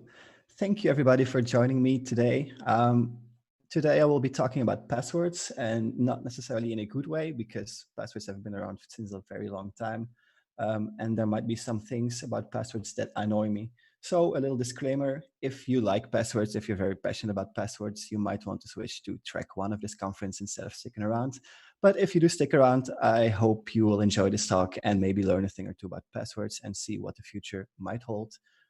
So we might be able to get rid of passwords anyway. But before I start, let me quickly introduce myself. My name is Sam Bellen. I'm a developer advocate engineer at Auth0. And if you've never heard of Auth0, that's fine. We're an identity as a service provider, which means we try to make it as easy as possible for anybody to implement a secure authentication flow, so you can focus on actually building your actual products. I'm also a Google developer expert, and I organize a few meetups, Frontiers in Belgium and Identity and Security meetup in London. Should you ever be in Europe and one of these countries, please join us, because we're nice people. And you can find me on the internet as @SamBagel. Almost all of the websites have @SamBagel as a username. Okay. I'm a front-end engineer, or I come from a front-end engineering background, so it only makes sense to me that I'm also npm installable. So if you run npx @SamBagel/about me and download half of the internet, you can find all the necessary links you need to contact me or to find my slides as well. So in this talk, we're going to see a few things. We'll start with a little bit of history on passwords, see where they come from, how long they've been used, things like that. Then we'll transition to different types of passwords, because there's more than just one type. In our daily lives, we encounter different types of passwords. We'll see what they are. We see their pros, we see their cons, their weaknesses and strengths. We'll learn all about that. Then we go to passwordless authentication, because since a while now, we've started to realize that passwords are not the user-friendliest way, and they have some downsides. So we see some current solutions for passwordless authentication. And last but not least, we go to the Web Authentication API, which is a newer standard on the web, which allows authentication on the web without passwords, but with a public and private key. So that's all at the end of this talk, which is the coolest part in my opinion. So let's get started. A bit of history on passwords. Like I mentioned, passwords have been around since a very, very long time, even before Christ, when there was this little group of people called the Romans, which were ruling most of the European and the areas around the Mediterranean Sea. The Romans used passwords. This has been documented by scientists, and they used passwords in case they encountered a group of people that they didn't know. So if one legion of Romans encountered another legion of Romans, they might have asked for a password. And if they both got the password right, they might go for a bit of wine or a beer. And if they got it wrong, well, they might fight till the death. A bit later, somewhere around the 10th century after Christ, a new story was written, and the story is the story of 1001 Nights, and this talks about a lot of things in the Arabian world.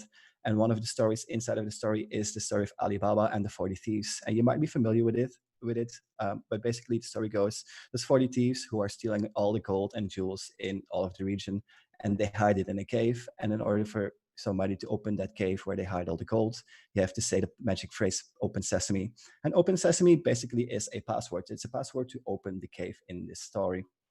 Well, if we fast forward a bit to more recent times, into 1961 to be exact, the first time-sharing system was introduced at MIT. And the brilliant scientist Fernando Corbato invented this. And a time-sharing system, if you're not familiar with this, back in the day, not everybody had a cell phone in their pocket, not everybody had a laptop or a desktop in their office. They had one computer, one mainframe in the whole university, but they wanted to give access to as many scientists as possible. So everybody got 4 hours back in the day, 4 hours of computing time. And they all used the same mainframe, which had the same CPU, the same hard drive. So they used a password to basically protect each scientist's piece of work. So only they could only access their own work and not the work of other scientists on that one big computer, the time-sharing system. Then let's forward at least 9 years. Robert Morris Sr. invented hashing, which means that at least the first 9 years, passwords were stored in plain text. And if you're a bit familiar with security best practices these days, we do not store passwords in plain text. So if that's something you take away from this presentation, that's already a good thing to remember. Please don't store your passwords in plain text in your databases or wherever you store passwords. But do that in a more secure way, like using hashing, for example. And then in the 1990s, hacking became more of an issue just because the web exploded. Everybody wanted to be on the web, wanted to be the next startup to make it big on the web.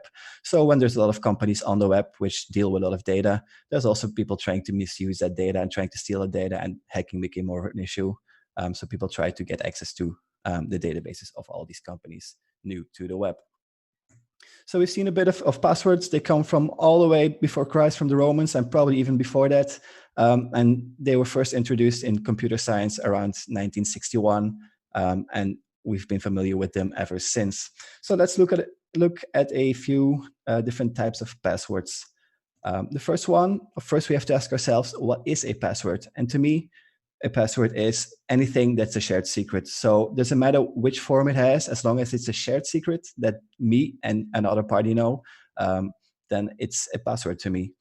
By the way, if you have any questions, feel free to ask them in the YouTube chat, and I will try to have a look once in a while to see if there are new questions.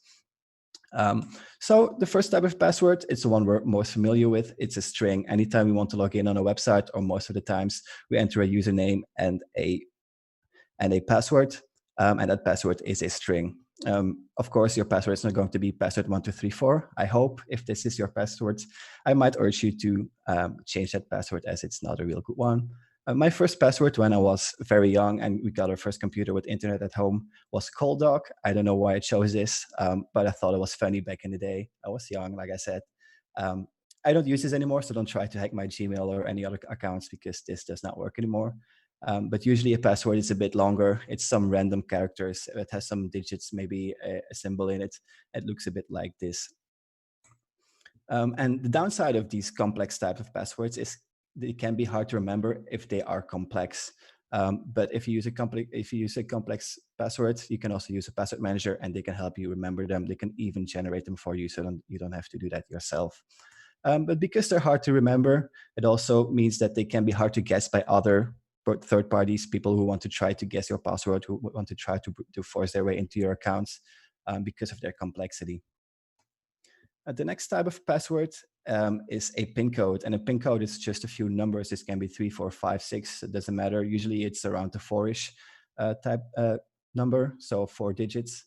And we use this a lot. We use this with our ATM, at ATM with our banking cards. We use this for SIM cards for our phone, maybe to unlock your phone even. Sometimes when you enter a building, you might have to enter a few digits on a keypad next to the door as well.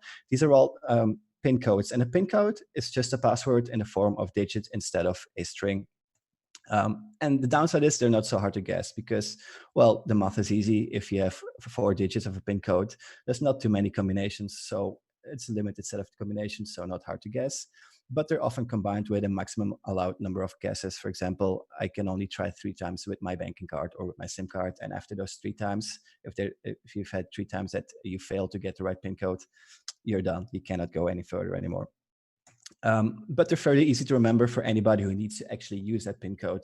So I remember a few PIN codes myself, one for my SIM card, one for my phone, one for my banking card. They're all different, but they're easy to remember because they're all a few digits. So it's fairly convenient.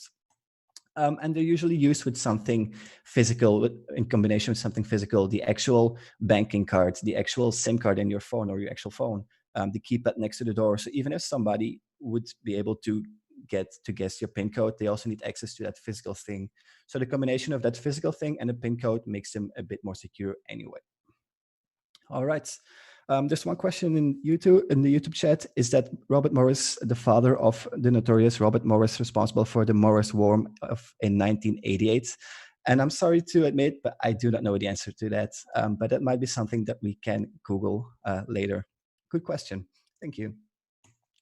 All right, so the next type of password is a pattern, and we see this on Android phones a lot. And usually when I do this presentation live in an audience, I ask who has this on their phone, and you see quite a few hands go up because it's very, very convenient to use a pattern like this. If you've done it a few times, it just goes into your muscle memory, and you just unlock your phone by swiping the pattern without even realizing you did it, because it just feels so natural.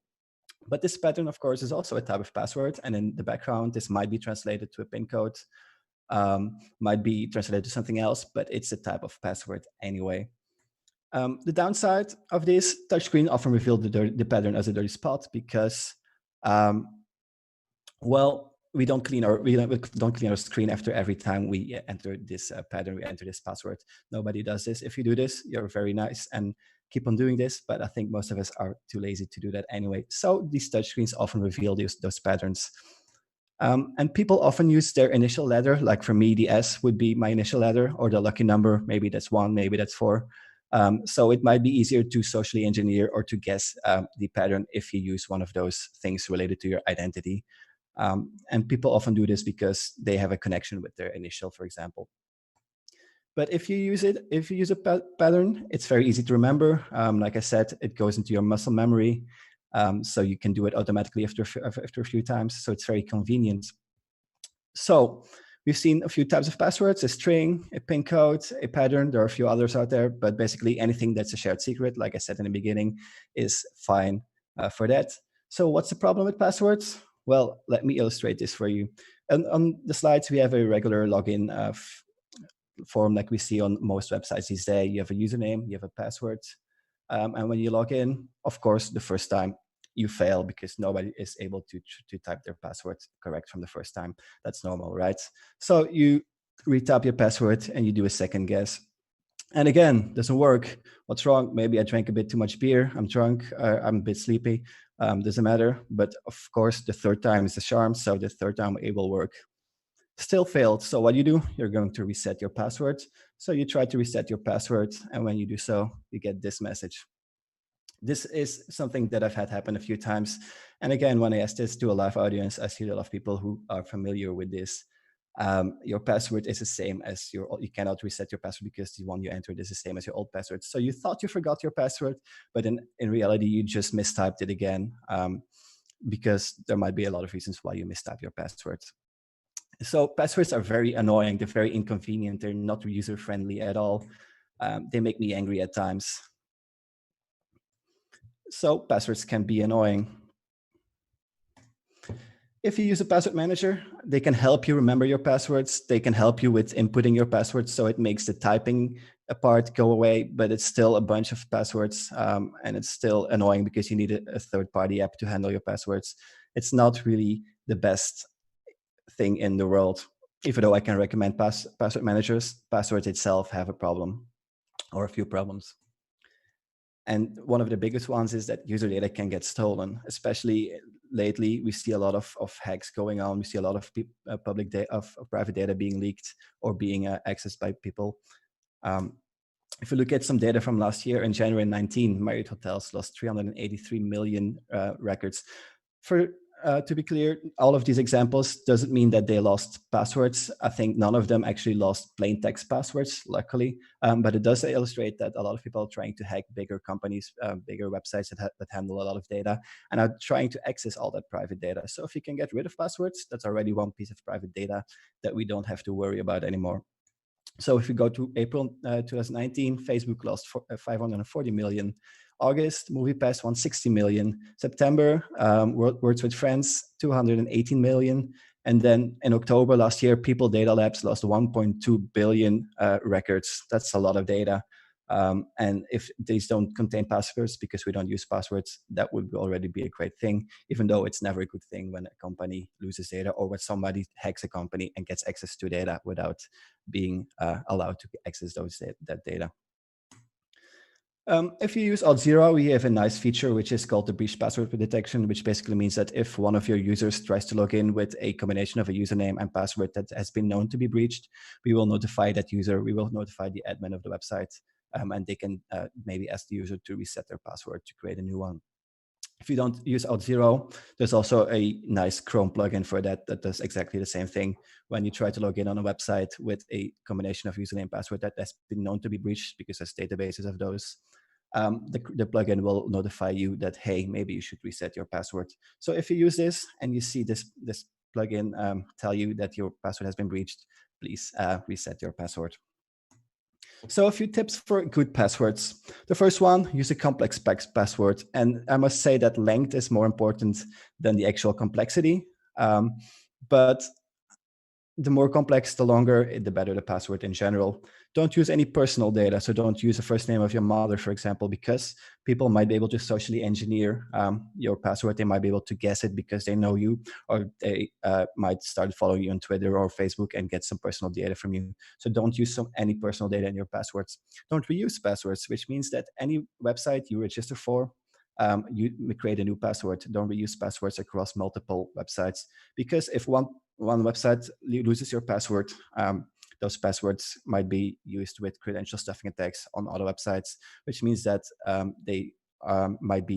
people might try to use that password on other websites as well. And if you reuse them, then they will be able to get it into your other accounts as well, which is never a good thing. And lastly, you should try to change your passwords frequently. Not a lot of people do this. Me, myself, I also don't actually do this. But if you change your password on a frequent basis, every 6 months, every year, it means that if they get leaked after a certain amount of time, they will be useless anyway. These are a few tips for good passwords. My friend Joel Lord on Twitter, he has a few very funny stickers. Passwords are like underwear. Don't leave them on your desk, or don't share them with strangers, which is actually a very good. I like it. If you ever see him at a conference, go ask him for these stickers because they're nice. And remember that passwords are like underwear. They're private. So if you fast forward a bit, we go to passwordless, because like I mentioned in the introduction, we have started to realize, and we as people building applications and also people using applications, is we started to realize that passwords are not the best way or not the easiest way to authenticate ourselves on the internet, on other computer apps, on mobile phone apps, in general. It's a very, there should be easier ways.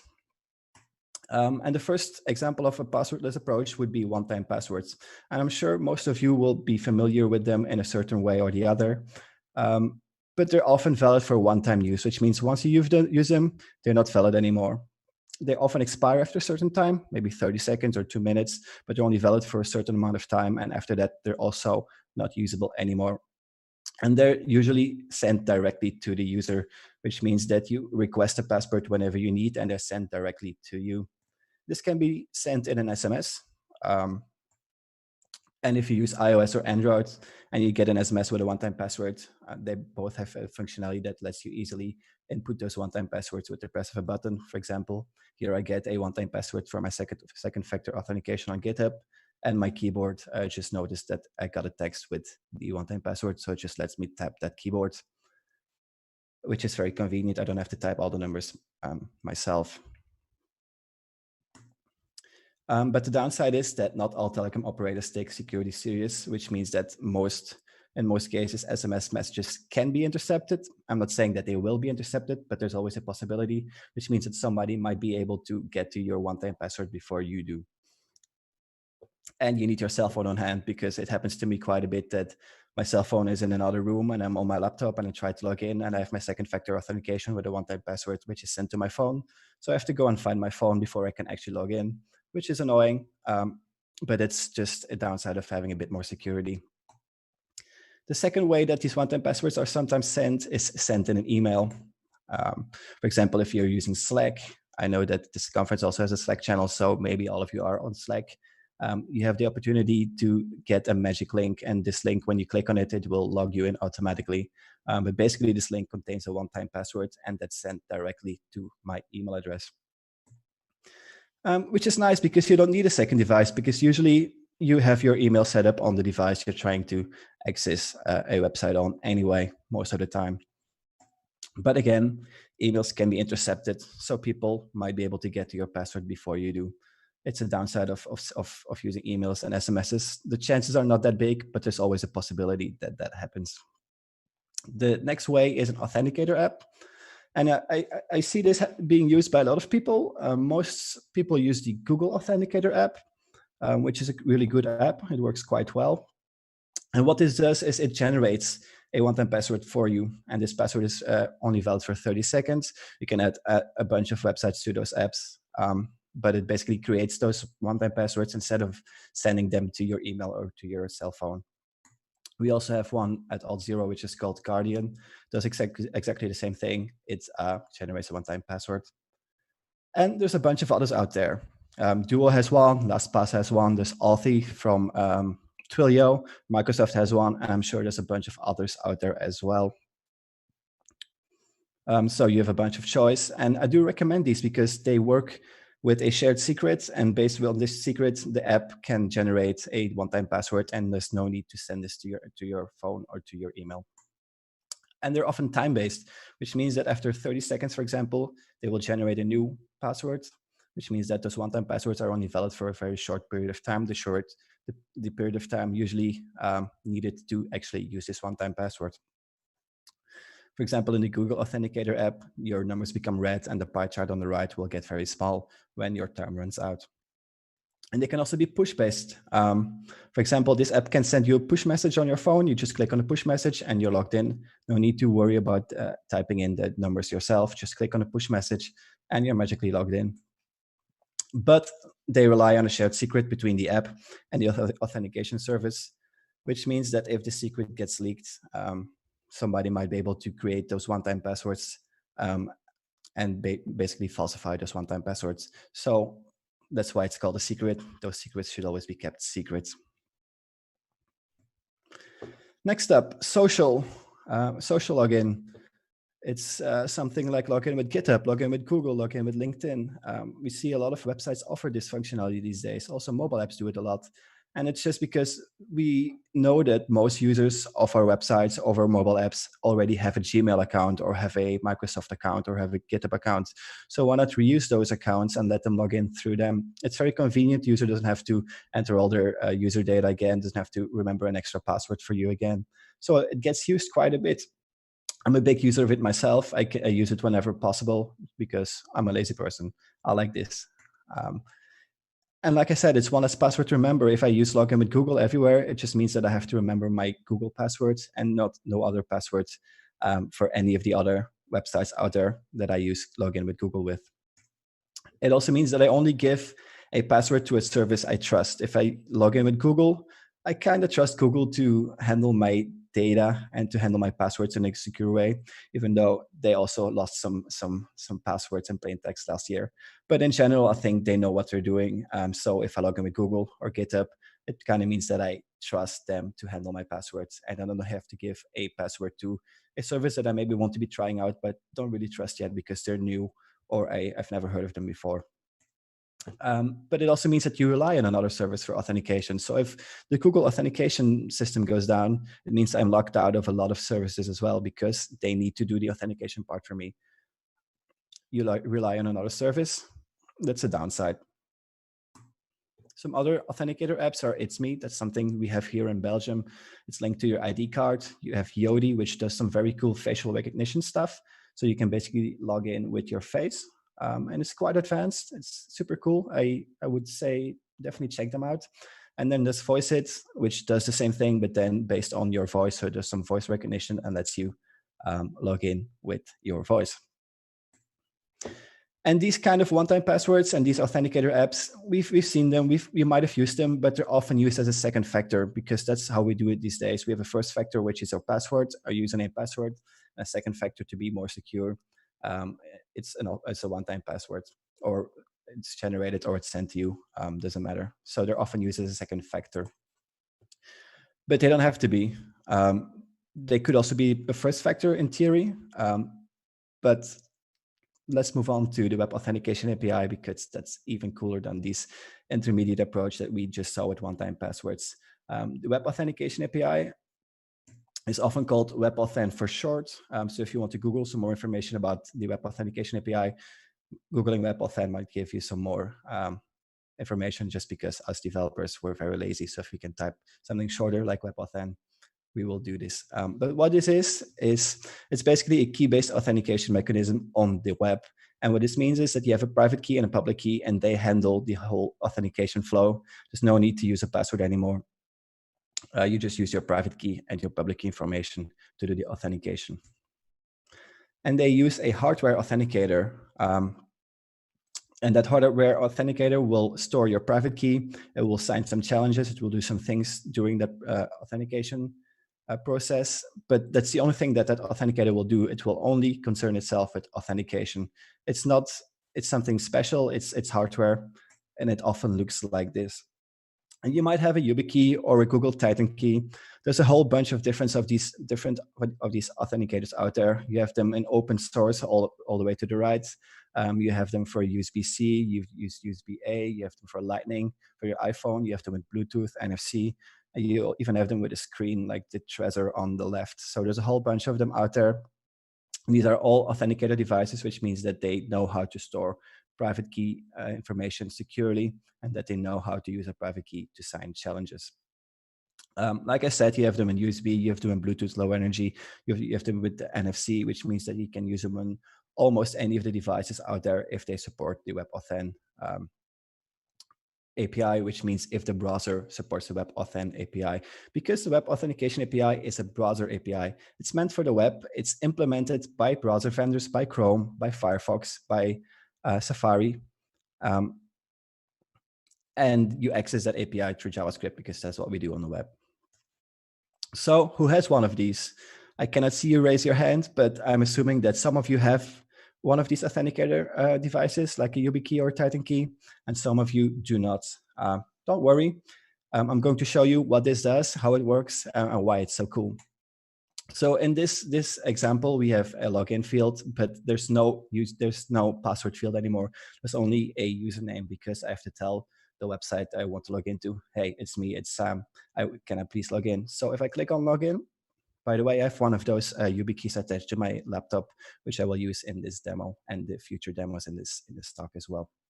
So when I click on login, my browser is going to ask me for a PIN code just because my YubiKey is protected with a PIN code, and it then asks me to touch it. And because I'm on localhost, I have to allow it every time. But basically, the browser just asks me, hey, can you please touch your YubiKey attached to your computer because I want to do some stuff with it. And what it did was it sent some data to it. The YubiKey signed it, and it sent me back some information. And in this example, we see that we use the private key with ID, this one. It's the ID of your private key. The private key stays securely on the YubiKey on the authenticator device, but we just authenticate it with a YubiKey instead of using a password.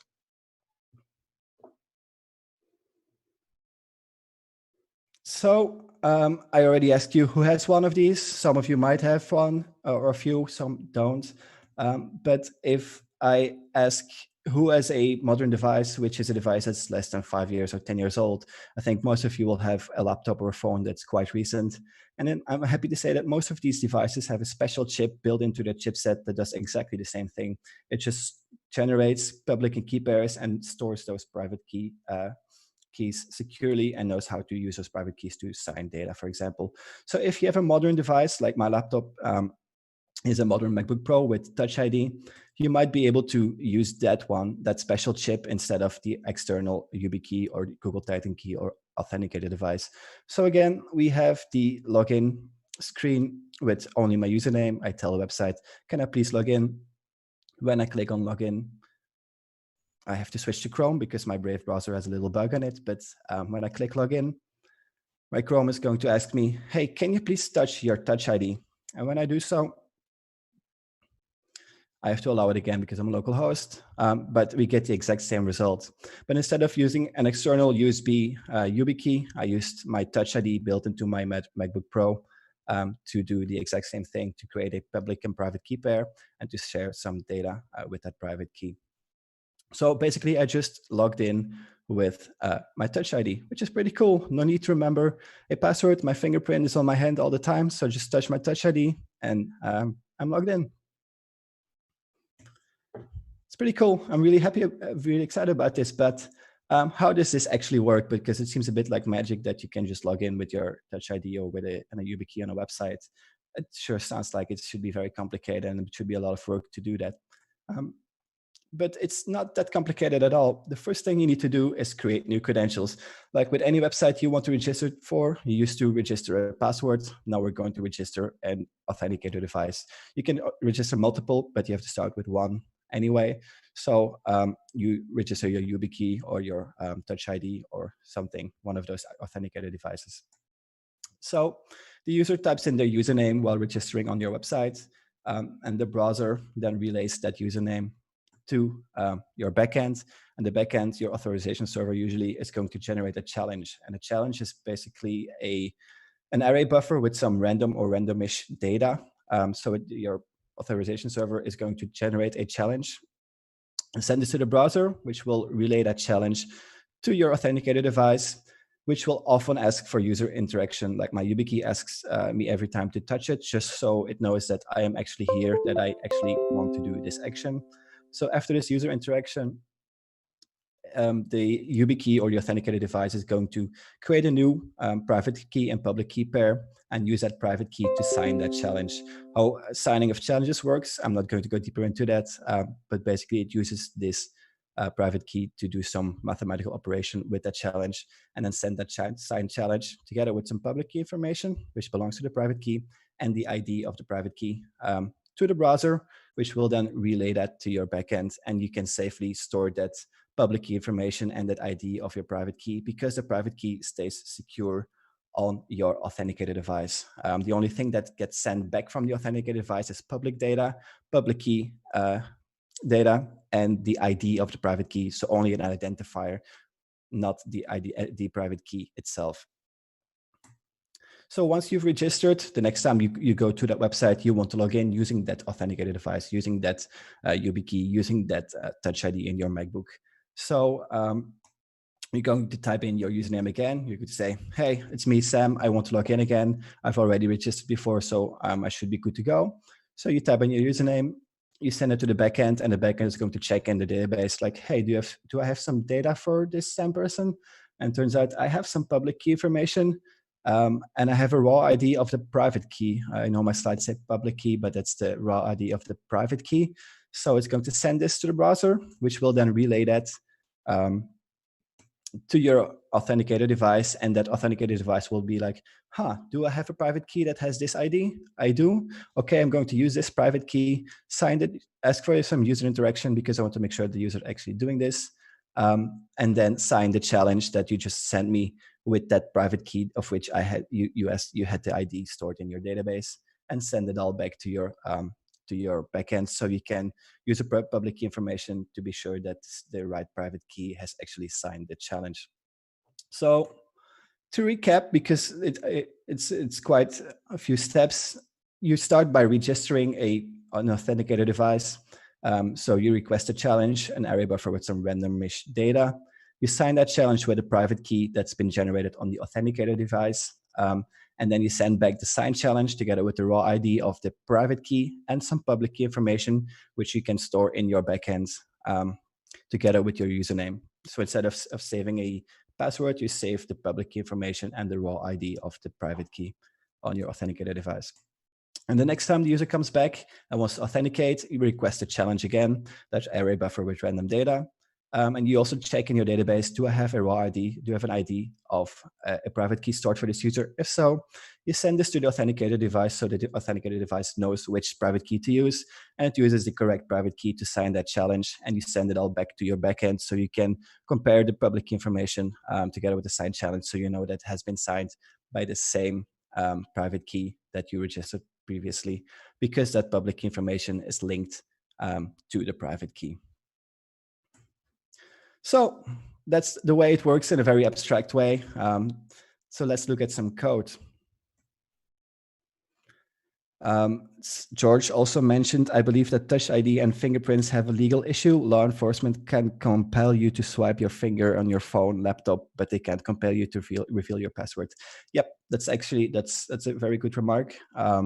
Some law enforcement agencies do sometimes ask you this. So if you're concerned about this, don't use Touch ID. Use one of those external authenticated devices, which the law enforcement agencies probably don't know you have, and you're a bit more secure than using the Touch ID. If you're not concerned with this and you just like the ease of use, like just using Touch ID or your face with Windows Hello, for example, then you're free to use that instead of an external YubiKey. But let's look at some code now, and we're going to look at the registering of the credentials first, as that's the first step you need to do. So you're going to create a new set of credentials, and for that we just use navigator.credentials.create.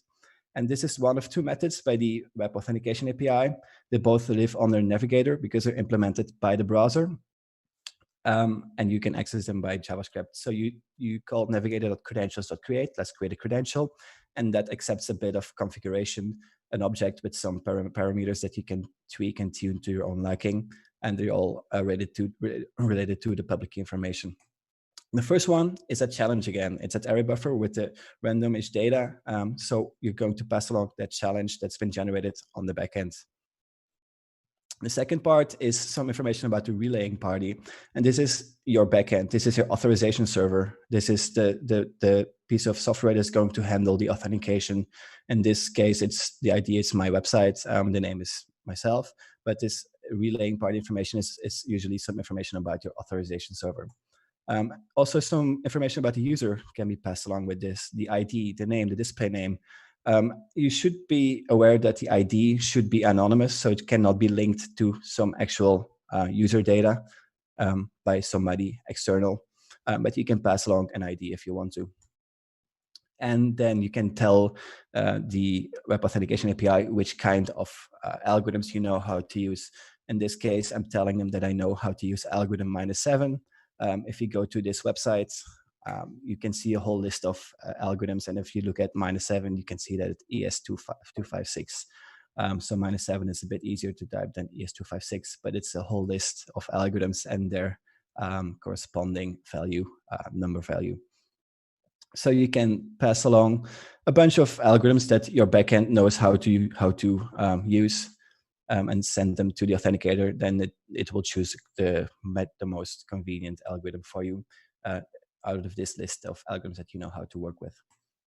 You can also set a timeout, which means that this is 15 seconds, 15,000 milliseconds, so 15 seconds that user has to complete the action of touching the Touch ID, touching the YubiKey to complete everything that's needed to authenticate or register a credential.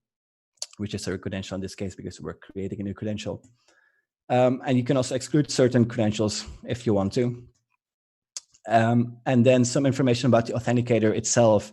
You can specify or filter certain types of authenticators, and authenticators are those external hardware or the internal Touch ID, for example.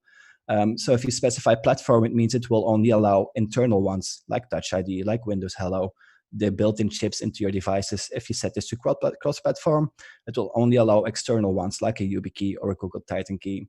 You can also specify if you would like to only allow authenticated devices that have user verification built in. And you can also require resident keys, which we'll talk about in a minute. And lastly, your attestation basically means if the data returned from the authenticated device should be extremely anonymous or almost anonymous.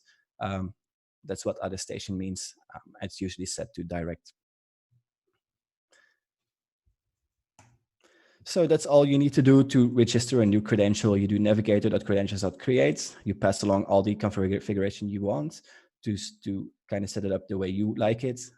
And when the user completes all of the actions that follow on this method being called in the front end, you are registered. So the next time you want to use those created credentials, you're going to use navigator.credentials.get instead of navigator.credentials.create. You're using navigator.credentials.get.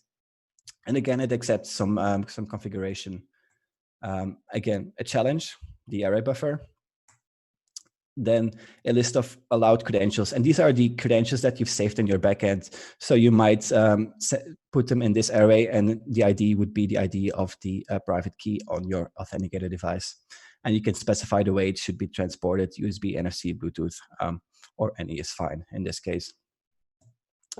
And then you can also specify if the user verification should be, if the authenticator should ask for user verification or not.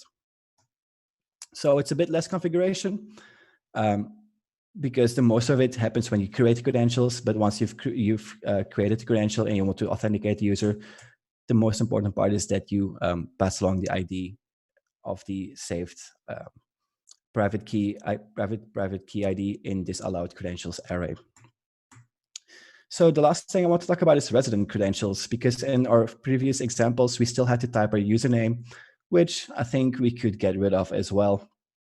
So if we send our required resident key to true in the authenticator selection when registering and when authenticating, we can save some credentials on the authenticator device itself. Instead of only saving the private and public key, we might be able to save also things like the username, some more data than just those keys itself. So if we look at a little example, this website is called webauthn.me, and it basically shows you a little tutorial where you can see what happens, the back and forth between the relaying party, the browser, and the authenticator. If you want to try this out, be sure to go to webauthn.me. But it also contains a bit of information and a debugger. And this debugger basically lets you play around with all of the config you can pass along to those methods, but in a convenient way in the front end. So if I change my username to Sam Bellen, and my display name is usually Sambigo, and if I click on require resident key, which means that we're going to save my credentials on my attached YubiKey, and I click on register, I have to enter my PIN code because my YubiKey is protected with a PIN code. I have to touch it, but after I touch my YubiKey, I get back some data. And this is the data you get back from the create method, the navigator.credentials.create method. But basically, I just registered myself with my username, Sambigo, and a new private and public key pair on my authenticator device, which means the next time I want to authenticate, instead of passing along the ID of my private key, I'm just going to say, hey, authenticator device, just figure it out. Let's see if you have some credentials stored for my website, which is the current website I'm on. And if so, let me use those credentials instead of me telling you which credentials to use. So when you click on authenticate, it's going to ask me to enter my PIN and to touch my Touch ID. But we can see that I get a list of credentials that have been saved on my YubiKey, including the one I just registered, which was my Sambellon or Sambigo name. And that was when my timeout ran out, just 15 seconds. But if I try this again, touch it, and click on the one I just registered, I just authenticated. I get back some data. So I authenticated with the resident credentials that have been saved on my authenticated device. No need to enter a username anymore. Just ask the authenticator, hey, do you have some data stored for this website? If so, can the user please log in with those? It's good to note that these credentials are on a website, on a host, on a domain name specific level. So if I save some credentials for webauthn.me, they will not be available for any other website than webauthn.me. They will not be able to for Google, not be available for any of the other websites, just the website you registered it for. So you have to register credentials for every website you want to use this API with. Like I mentioned before, the website webauthn.me/debugger is where you can play around with all of those variables and see what happens if you change a few of them. This is a little example of the Trezor, which basically shows you some more of these saved credentials with a touch screen. It's fancy, you don't need this, but if you have a Trezor, be aware that it can also do this web authentication API thingy. Some issues still to be solved with this API because it's fairly new. User credential management, you can create credentials, but it's not so easy to manage the created credentials. Chrome does have the managed sign-in data, but it doesn't seem to work with all of the authenticator devices out there yet. And if you have a YubiKey, you have the Yubico app, which lets you reset your PIN or reset your whole YubiKey, but it does not allow you to delete or change certain credentials. It's either remove all of it or just leave it as it is. So the management of created credentials is still something that needs to be worked out, that needs to be better. And cross-device credentials, since these credentials are saved on that special chip in your MacBook or on that YubiKey or on that Titan key, they're not always, you cannot transfer them to another device. So if I use my Touch ID on my MacBook, I will have to register my phone as well with a different key or with an external one. Because you cannot use these created credentials across devices. They're securely in place on those authenticated devices or chips. And if this means if you lose your authenticated device or get stolen or broken, you need another way to recover your account. And this can be a recovery code like you can have with Google or GitHub or some other websites. This can be a password even, but you always need a second way of logging in case your authenticated device gets lost, stolen, or broken. So WebAuthn might replace passwords. I think they will in the future. I hope they will, but they do not replace token-based authentication or authorization, things like OAuth or OpenID Connect. They do not replace identity providers like Auth0. They only replace the passwords themselves. That's the only part of the authentication flow that they replace.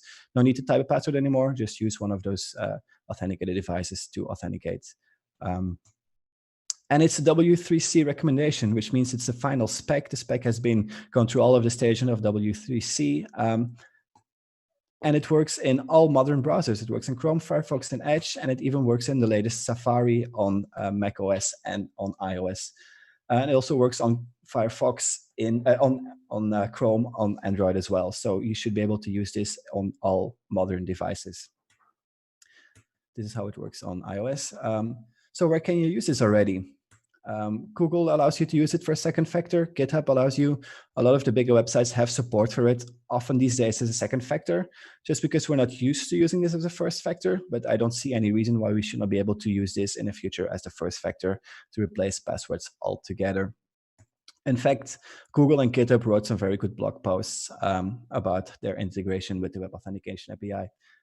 If you're interested in them, I will link these slides later so you can find the links to those blog posts and read them.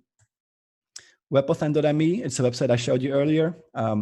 As a full disclosure, it's built by me, by Auth0. We don't do anything fishy with the data you enter in here. It's all done on the front end. There's no backend requests being done. So you're completely safe to play around with the Web Authentication API on this website. And it hosts a lot of information. So let's summarize. Boo passwords. Passwords, I don't like them. One-time passwords are cool, but WebAuthn is even cooler. Yeah, WebAuthn.me. The spec is quite readable for a W3C spec. And we have a few nice blog posts on our blog about the Web Authentication API and about resident credentials and some more information about all of the configuration variables that you can pass along to the create and get methods. These slides are at 1990.sambigo.tech. Thank you.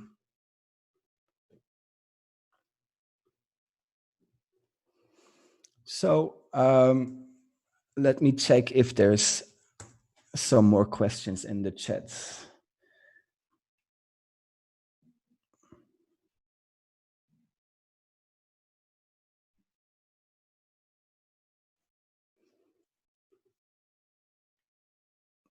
I don't see any new questions, but if somebody has a question, feel free to ask.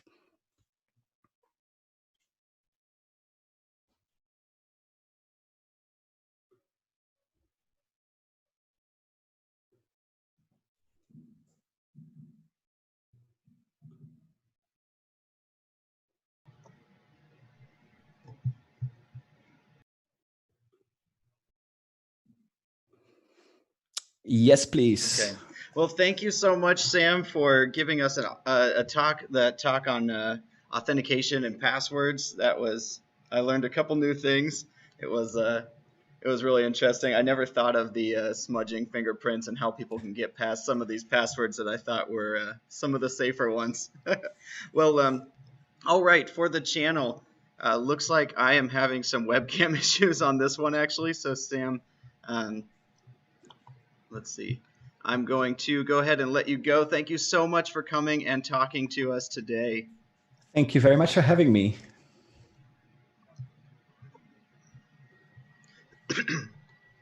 All right. Well, okay, Sam, I will see you later. Thank you.